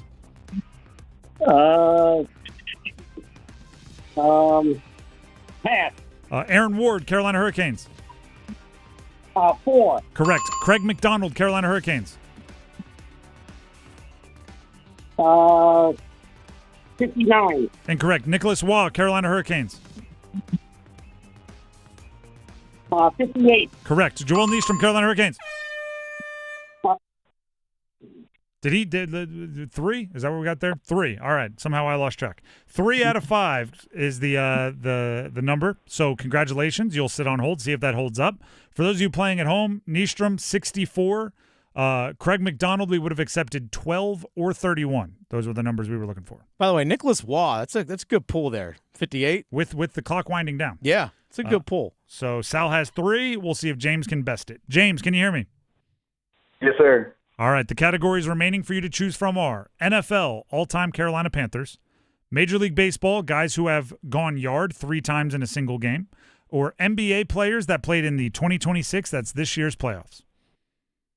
Let me try the NBA, this year's playoffs. All right, these are all players that appeared in the 2026 playoffs. I will give you the team and the player. Give me the jersey number as quickly as you can. 30 seconds on the clock, 1 pass if you need it. You do need at least 4 for the victory. Do you have any questions before we get started? No, sir. All right. If that's the case, then your time will start when you hear the horn. Derek White, Boston Celtics.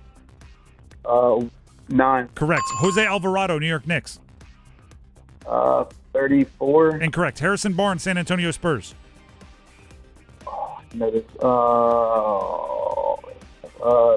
28. Incorrect. Jose Alvarado, New York Knicks. Pass. Desmond Bane, Orlando Magic. Oh, gosh. 3. Correct. Donovan Clingan, Portland Trailblazers. 11. Incorrect. Harrison Barnes, San Antonio Spurs. It was close. You got 2. Unfortunately, not enough for the win, but hopefully you had some fun. I did. Let me hear Harrison Barnes because I'm a Spurs fan. I should know that. 40. Harrison Barnes, 40. That's what it is. Alvarado was 5. Donovan Clingan, 23. You got White with 9. You got Bain with 3. So it was a solid showing. Those weren't gimmies by any stretch. But if you're a Spurs fan, then you might have to beat yourself up on that one a little bit. Hopefully you had some fun though, and try again soon. All right. Yeah, for sure. Appreciate it, guys. All right, and that means Sal in Morrisville is the winner. Sal, congrats. What was that, Sal? I said thank you. All right, you are very welcome. You get yourself, or you've earned yourself, I should say, Hank Williams Jr. tickets, Coastal Credit Union Music Park later this month. So stand the line, and Dennis will make sure you get your prize. Thank you. Appreciate you. All right, there's Sal, one of our, I would say, more experienced numbers game contestants. He knows the game, knows the strategy, and did a good job, at least a good enough job there to get the win. The Drive with Tim Donnelly, 99.9 The Fan. Few things here, everybody. First, soccer's biggest event begins this week in North America. We'll have updates during the entire run, including previews of upcoming USA matches. The first, which is this Friday, has USA going up against Paraguay. Our coverage of soccer's biggest event is presented by North Carolina Courage and Wake Orthopedics. USA is in the D group, which includes USA, Paraguay, Australia, and Turkey. Thank you to North Carolina Courage and Wake Orthopedics for helping us out with that coverage. Also, tomorrow we will be out on the broadcast. We'll be out on the plaza outside of the Lenovo Center. Obviously, the game is away. It is in Vegas, but with the watch party, I think they had over 15,000, almost 20,000 people at the watch party for the game on Saturday. So if all the Canes fans get together, we're going to get together alongside them. We should be out there for our broadcast. Looking forward to interacting with all of you. So stop out if you're going to be there. If you're going to bring the fam, bring them on by, say hi. We love chatting with you, grabbing pictures, whatever. So that is for tomorrow's show. For today's show and every show, follow us on YouTube, subscribe, 99.9 The Fan. Tell your friends, check out our content, check out the live streams, vote in the polls, get in the comments section. We love hearing from all of you. Before we move on, Tim Donnelly here for Kalshi. Kalshi, they understand that the world's biggest soccer tournament has arrived, and you can trade the entire tournament on Kalshi. You can trade every match from the opening stage all the way to the final.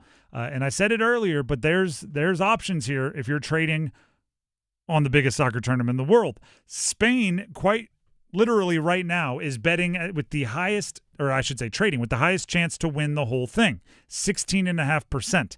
That means if you trade $100 on Spain, pay out, if it happens, over $600. And that's the favorite.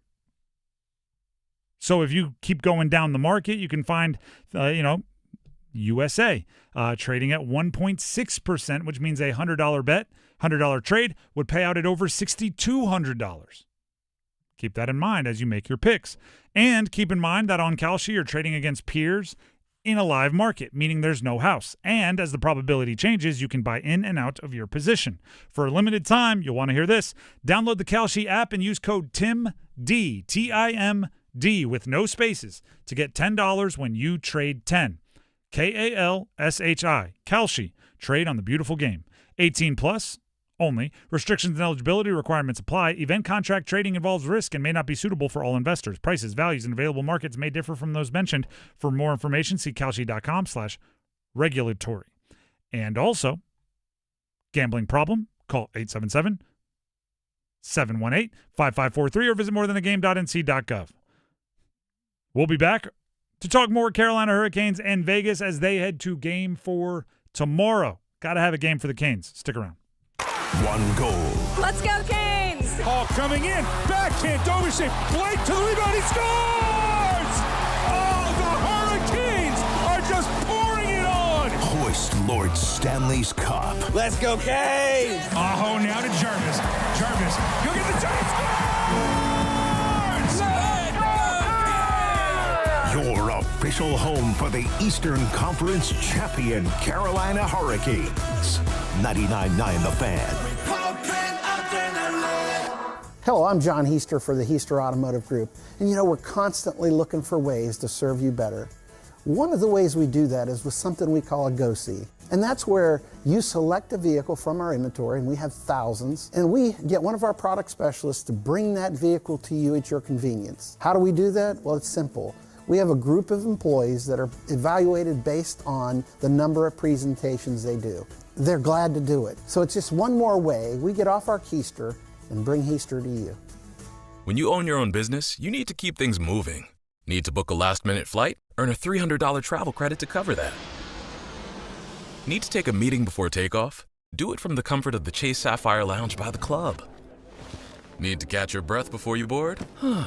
Done. Chase Sapphire Reserve for Business, the business card that gives back all you put in. Visit chase.com/reserve business to learn more. Cards issued by JPMorgan Chase Bank, N.A. member FDIC, subject to credit approval. Terms apply. This is Ray Womble Jr. from J.E. Womble & Sons in Lillington. Spring is here and lawn mowing will be in full force. Our new lineup of Bobcat zero-turn mowers are bringing tough to turf, built to give you a professional edge, engineered to last longer and work harder. Come check out the Bobcat ZT2000 series at a discount of $1,200 with 0% financing. And remember, if J.E. Womble & Sons doesn't have it, you don't need it. Do Crohn's disease or ulcerative colitis symptoms keep coming back? Tremfya guselkumab may help, with rapid remission achieved at 12 weeks and lasting clinical remission at 1 year. Some even saw visible improvement of their intestinal lining at 12 weeks and 1 year. Tremfya is a prescription medicine used to treat adults with moderately to severely active Crohn's disease and adults with moderately to severely active ulcerative colitis. Serious allergic reactions and increased risk of infections and liver problems may occur. Before treatment, your doctor should check you for infections and tuberculosis. Tell your doctor if you have an infection, flu-like symptoms, or if you need a vaccine. Healing is possible with Tremfya. Approximately 3 out of 10 patients were in endoscopic remission at 1 year, based on areas visualized on colonoscopy, which may not represent the deeper bowel layer or entire GI tract. Individual results may vary. Ask your doctor about Tremfya today. Call 1-800-526-7736 to learn more or visit tremfyaradio.com. This hour of The Drive is brought to you by All-Star Dog Training. You've seen their dogs featured in college and professional sports. They can train your dog, too. Visit allstardogtraining.com and schedule your free evaluation today. Not uncommon for you to give Freddie a day off in these situations. Have you made any decisions yet on where you'll go with that? Yep. I think we'll keep it quiet. There's only suspenseful thing around here that I have to hold on to, so it seems to have taken a life of its own, so I kind of enjoy it. But yes, it was a maintenance day for him. Oh, Rod Brindamore. Giving us the old, I've got a secret and I'm not telling. I know something you don't know. I know something you don't know. And it's his right. It's his right, might even be his responsibility to keep Vegas a hint off guard. Listen, I don't think Vegas is like changing their lineup based on which goalie they have, right? I don't think they're like, Marner owned Freddie, but he didn't own Bussi, so let's stop setting up Mitch Marner like that. It's not changing anything wholeheartedly, but Freddie and Bussi are inherently different goalies. They're righty-lefty. They're maybe older, wily, more veteran, a little bit younger, a little bit more athletic, a little bit more springy. There's different strengths and weaknesses. So if you can keep them guessing, why not? Right? As long as Rod evaluates his own players' mentals and doesn't think keeping it out of the public eye is messing with anybody on his team, why not take, even if it's a long shot that it'd mess with Vegas, why not take the shot at it, right? Costs you nothing. With that being said, I think a lot of us hope and wish it's Brandon Bussi. I can tell you this though, right? Because I was looking for the not even like the devil's advocate, but just because, Dennis and I agree. So I was trying to make sure everybody knew that it's not a lock, like stone cold lead pipe lock, that Carolina's rolling with Bussi. I'll read an Adam Gold tweet from right here on our network, 99.9 The Fan. Adam Gold, host of the Adam Gold Show. Rod Brindamore, this is from 49 minutes ago, and he is in Vegas, so he would have been in the room for that press conference. Rod Brindamore says he knows who will start in goal tomorrow, but he's going to keep it a secret. Frederik Andersen off the ice for maintenance. I'll be shocked if he doesn't lead them out tomorrow night. So even though both Dennis and I have said, and our poll has said overwhelmingly that fans would also be in agreement with us that they should go with Bussi, Adam Gold would be shocked if Rod Brindamore doesn't go with Freddie. So prepare yourself for that. If you think, if you thought there was 0% chance that Frederik Andersen would be in net, Adam Gold would be shocked if he wasn't. So there's both sides of the coin being covered here. There's also, by the way, a lot of other skaters that'll be on the ice for the Carolina Hurricanes other than the goalie. We're obviously talking about that quite a bit, but is there a world where the quote-unquote top line was awoken by a little bit of all of the shuffling that had to be done? Because when Carrier didn't play the third period and then obviously the 2 overtime periods, I mean, the lines became merely a suggestion. There were hey, you three, go. Yeah. Okay. Who's not breathing hard right now? Get out there. But Aho with 2 assists, including an absolute beauty on the Taylor Hall goal. Andrei Svechnikov, gritty, grimy, greasy goal that tied it up at 4. Jarvis, maybe a bit of his mojo back, was moving well. There's something to be said for that. Right? I'm still considering them the top line, even though they're not skating as the top line, because those are the guys, and I would throw Ehlers in that mix as well, as your top paid guys on the forward group have to show up and be really, really good. Right? Logan Stankoven and Jackson Blake, Taylor Hall, I almost I'd feel guilty asking them for more. I want it, right? And I'll be stoked if they go out and score 3 goals, but they've been so darn good that and Hall was the recipient of the Aho pass and potted the goal. It's hard to ask them for more. If there's someone on the team, right? Because I do think it's important to recognize you're down 2-1, right? So somebody's going to have to do more than what they've been doing. The people I feel most comfortable asking more are Aho, Svech, and Jarvis. Because I think they are, A, amongst the most talented, but B, they haven't been playing to their ceiling. And I would also throw a lot of the blue liners out there, but I think they're beaten up. I think Vegas is very good. I think they have their hands full.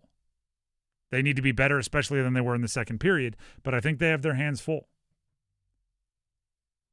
It's very hard to argue with when Carrier is healthy what that fourth line's been doing, and I think we know what the Stahl line has been doing. But can we take a moment here, Dennis?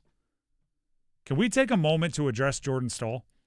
Yes. At 37 years old, he has 3 goals in the Stanley Cup final. He has a goal in each game thus far of the Stanley Cup final. And goals, I know the final scores have been inflated. Goals have not been easy to come by. They've come in bunches when they've arrived, but the Carolina Hurricanes go long stretches without scoring goals. Jordan Stahl has a goal in each game, and he's doing exactly what so many of us have craved for the Carolina Hurricanes, which is net front presence. Mm-hmm. Get in there, plant your feet, look at Vegas and say, move me if you want to. Go ahead and try. And then he's showing ridiculous hands. Like the deflections and everything, they've looked intentional, right? There's a lot of deflections where you're like, I don't know, did that hit my knee? Go!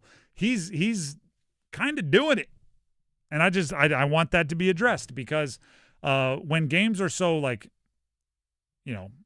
fly by night, when they're so oh my gosh, this happened, oh my gosh, that happened, oh my gosh, this happened.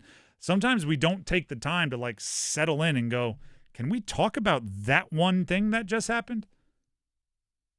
If the Canes would have won, obviously it takes on a different legacy because they didn't win that game. But if the Canes would have won, those 3 goals, the Martinook goal, the Hall goal, and the Stahl goal, would have been treated like triplets. And you know how like parents are always like, we want to make sure that they each get their individual lives, right? If they got multiples, if they have triplets or quadruplets or whatever. I'm that way with goals, right? They had 3 goals in 39 seconds. I'm like, they have their own names, right? Like, let's talk about each goal for their own strengths. The Martinook goal, it's feistiness, it's ferociousness. He scored it to go down 3, by the way, and was already scrapping by the time he got, 10 feet away from the goal. He was turning around and slashing because he was being forechecked and back-checked and cross-checked, and that's Jordan Martinook, heart and soul stuff. Then you have a beautiful pass from Sebastian Aho that had eyes as it weaved its way, it seemed, broke the laws of physics, turned left, turned right, found its way to Taylor Hall, pots the goal. Then you have the Slavin shot deflected by Stahl. Just brute force oak trees. Yeah, combined, are they 3 really cool goals in less than a minute? Yes. But individually, they were individual goals that were really cool in their own right. If they were 3 goals over 10 minutes, they would have been fun goals to talk about, and we would talk about them. And then there's I don't even know how to describe the Svech goal. What do you think Ehlers was thinking as he was turtle shelled in the goal, just on his back going like, I can't flip over, and then Svech scores on the goal that he is occupying at the moment. Did it go in? Did it go in? I was pushed. That wasn't me. Which, by the way, good call. Goal stands. Good call. Goal stands. The story that so many are going to talk about are Bussi and Freddie. I think there's a lot of other things. And by the way, tomorrow we will be outside the Lenovo Center on the plaza, outside handling it as if it were a home game, because that's basically how Canes fans have treated it with the watch parties and everything. It's sold out tomorrow. Sold out for the watch party. Yeah, at Lenovo. They'll be tailgating. Yep. We'll be on the plaza doing our show. So we're going to talk about the goalies. We're also going to talk about much more, because it's all hands on deck for the Canes. Coming back 2-2, I think that's a really advantageous situation for the Canes. They have to steal one in Vegas. By the way, the Canes officially announced this afternoon that the Game 5 watch party from their back here at the Lenovo Center, when the series is tied 2-2, it's going to be at Red Hat Amphitheater downtown. Wow. So it was officially more square. Like, we need more space is what we need. We don't need more square. We need more space. Red Hat Amphitheater. I said this last week. I'm going to say it again. There was a national media member by the name of Brandon Walker who earlier this year, when Jankowski, they thought they scored the game winner and they took it off, and then the Canes went back and scored the game winner later on. He found a picture in the second overtime with a few empty seats, and he was like, Carolina's leaving in overtime? Somebody send him the picture of people at the watch party with no empty seats in a second overtime. They weren't even watching the game live. It was a unique situation with the disallowed goal. Oh, our boss Paul Ihender was at the game on Saturday. Said Vegas fans were leaving after the second period. Stooges. There you go. Eat that one.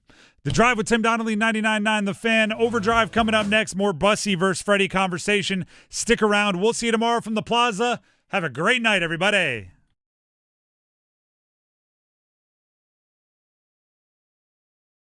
Hey, Puckheads. Adam Gold here in Las Vegas as Carolina chases down the holy grail of hockey. And thanks to Progressive Plumbing, Heating, and Air, and Electric, you won't miss out on any of the inside dirt or inside straights we encounter here on the Strip. From goalie choices to lineup changes to coaches' challenges, I will give you everything you need to follow your boys as they aim to lift the cup. And it's all brought to you by Progressive. 5-star service for plumbing, electrical, heating, and air.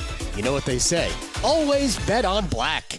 To 15-year-old Harper, buying an $80 vintage rock t-shirt is a great investment. To Harper's mom, this logic has a few holes in it. So she helped Harper open a Wells Fargo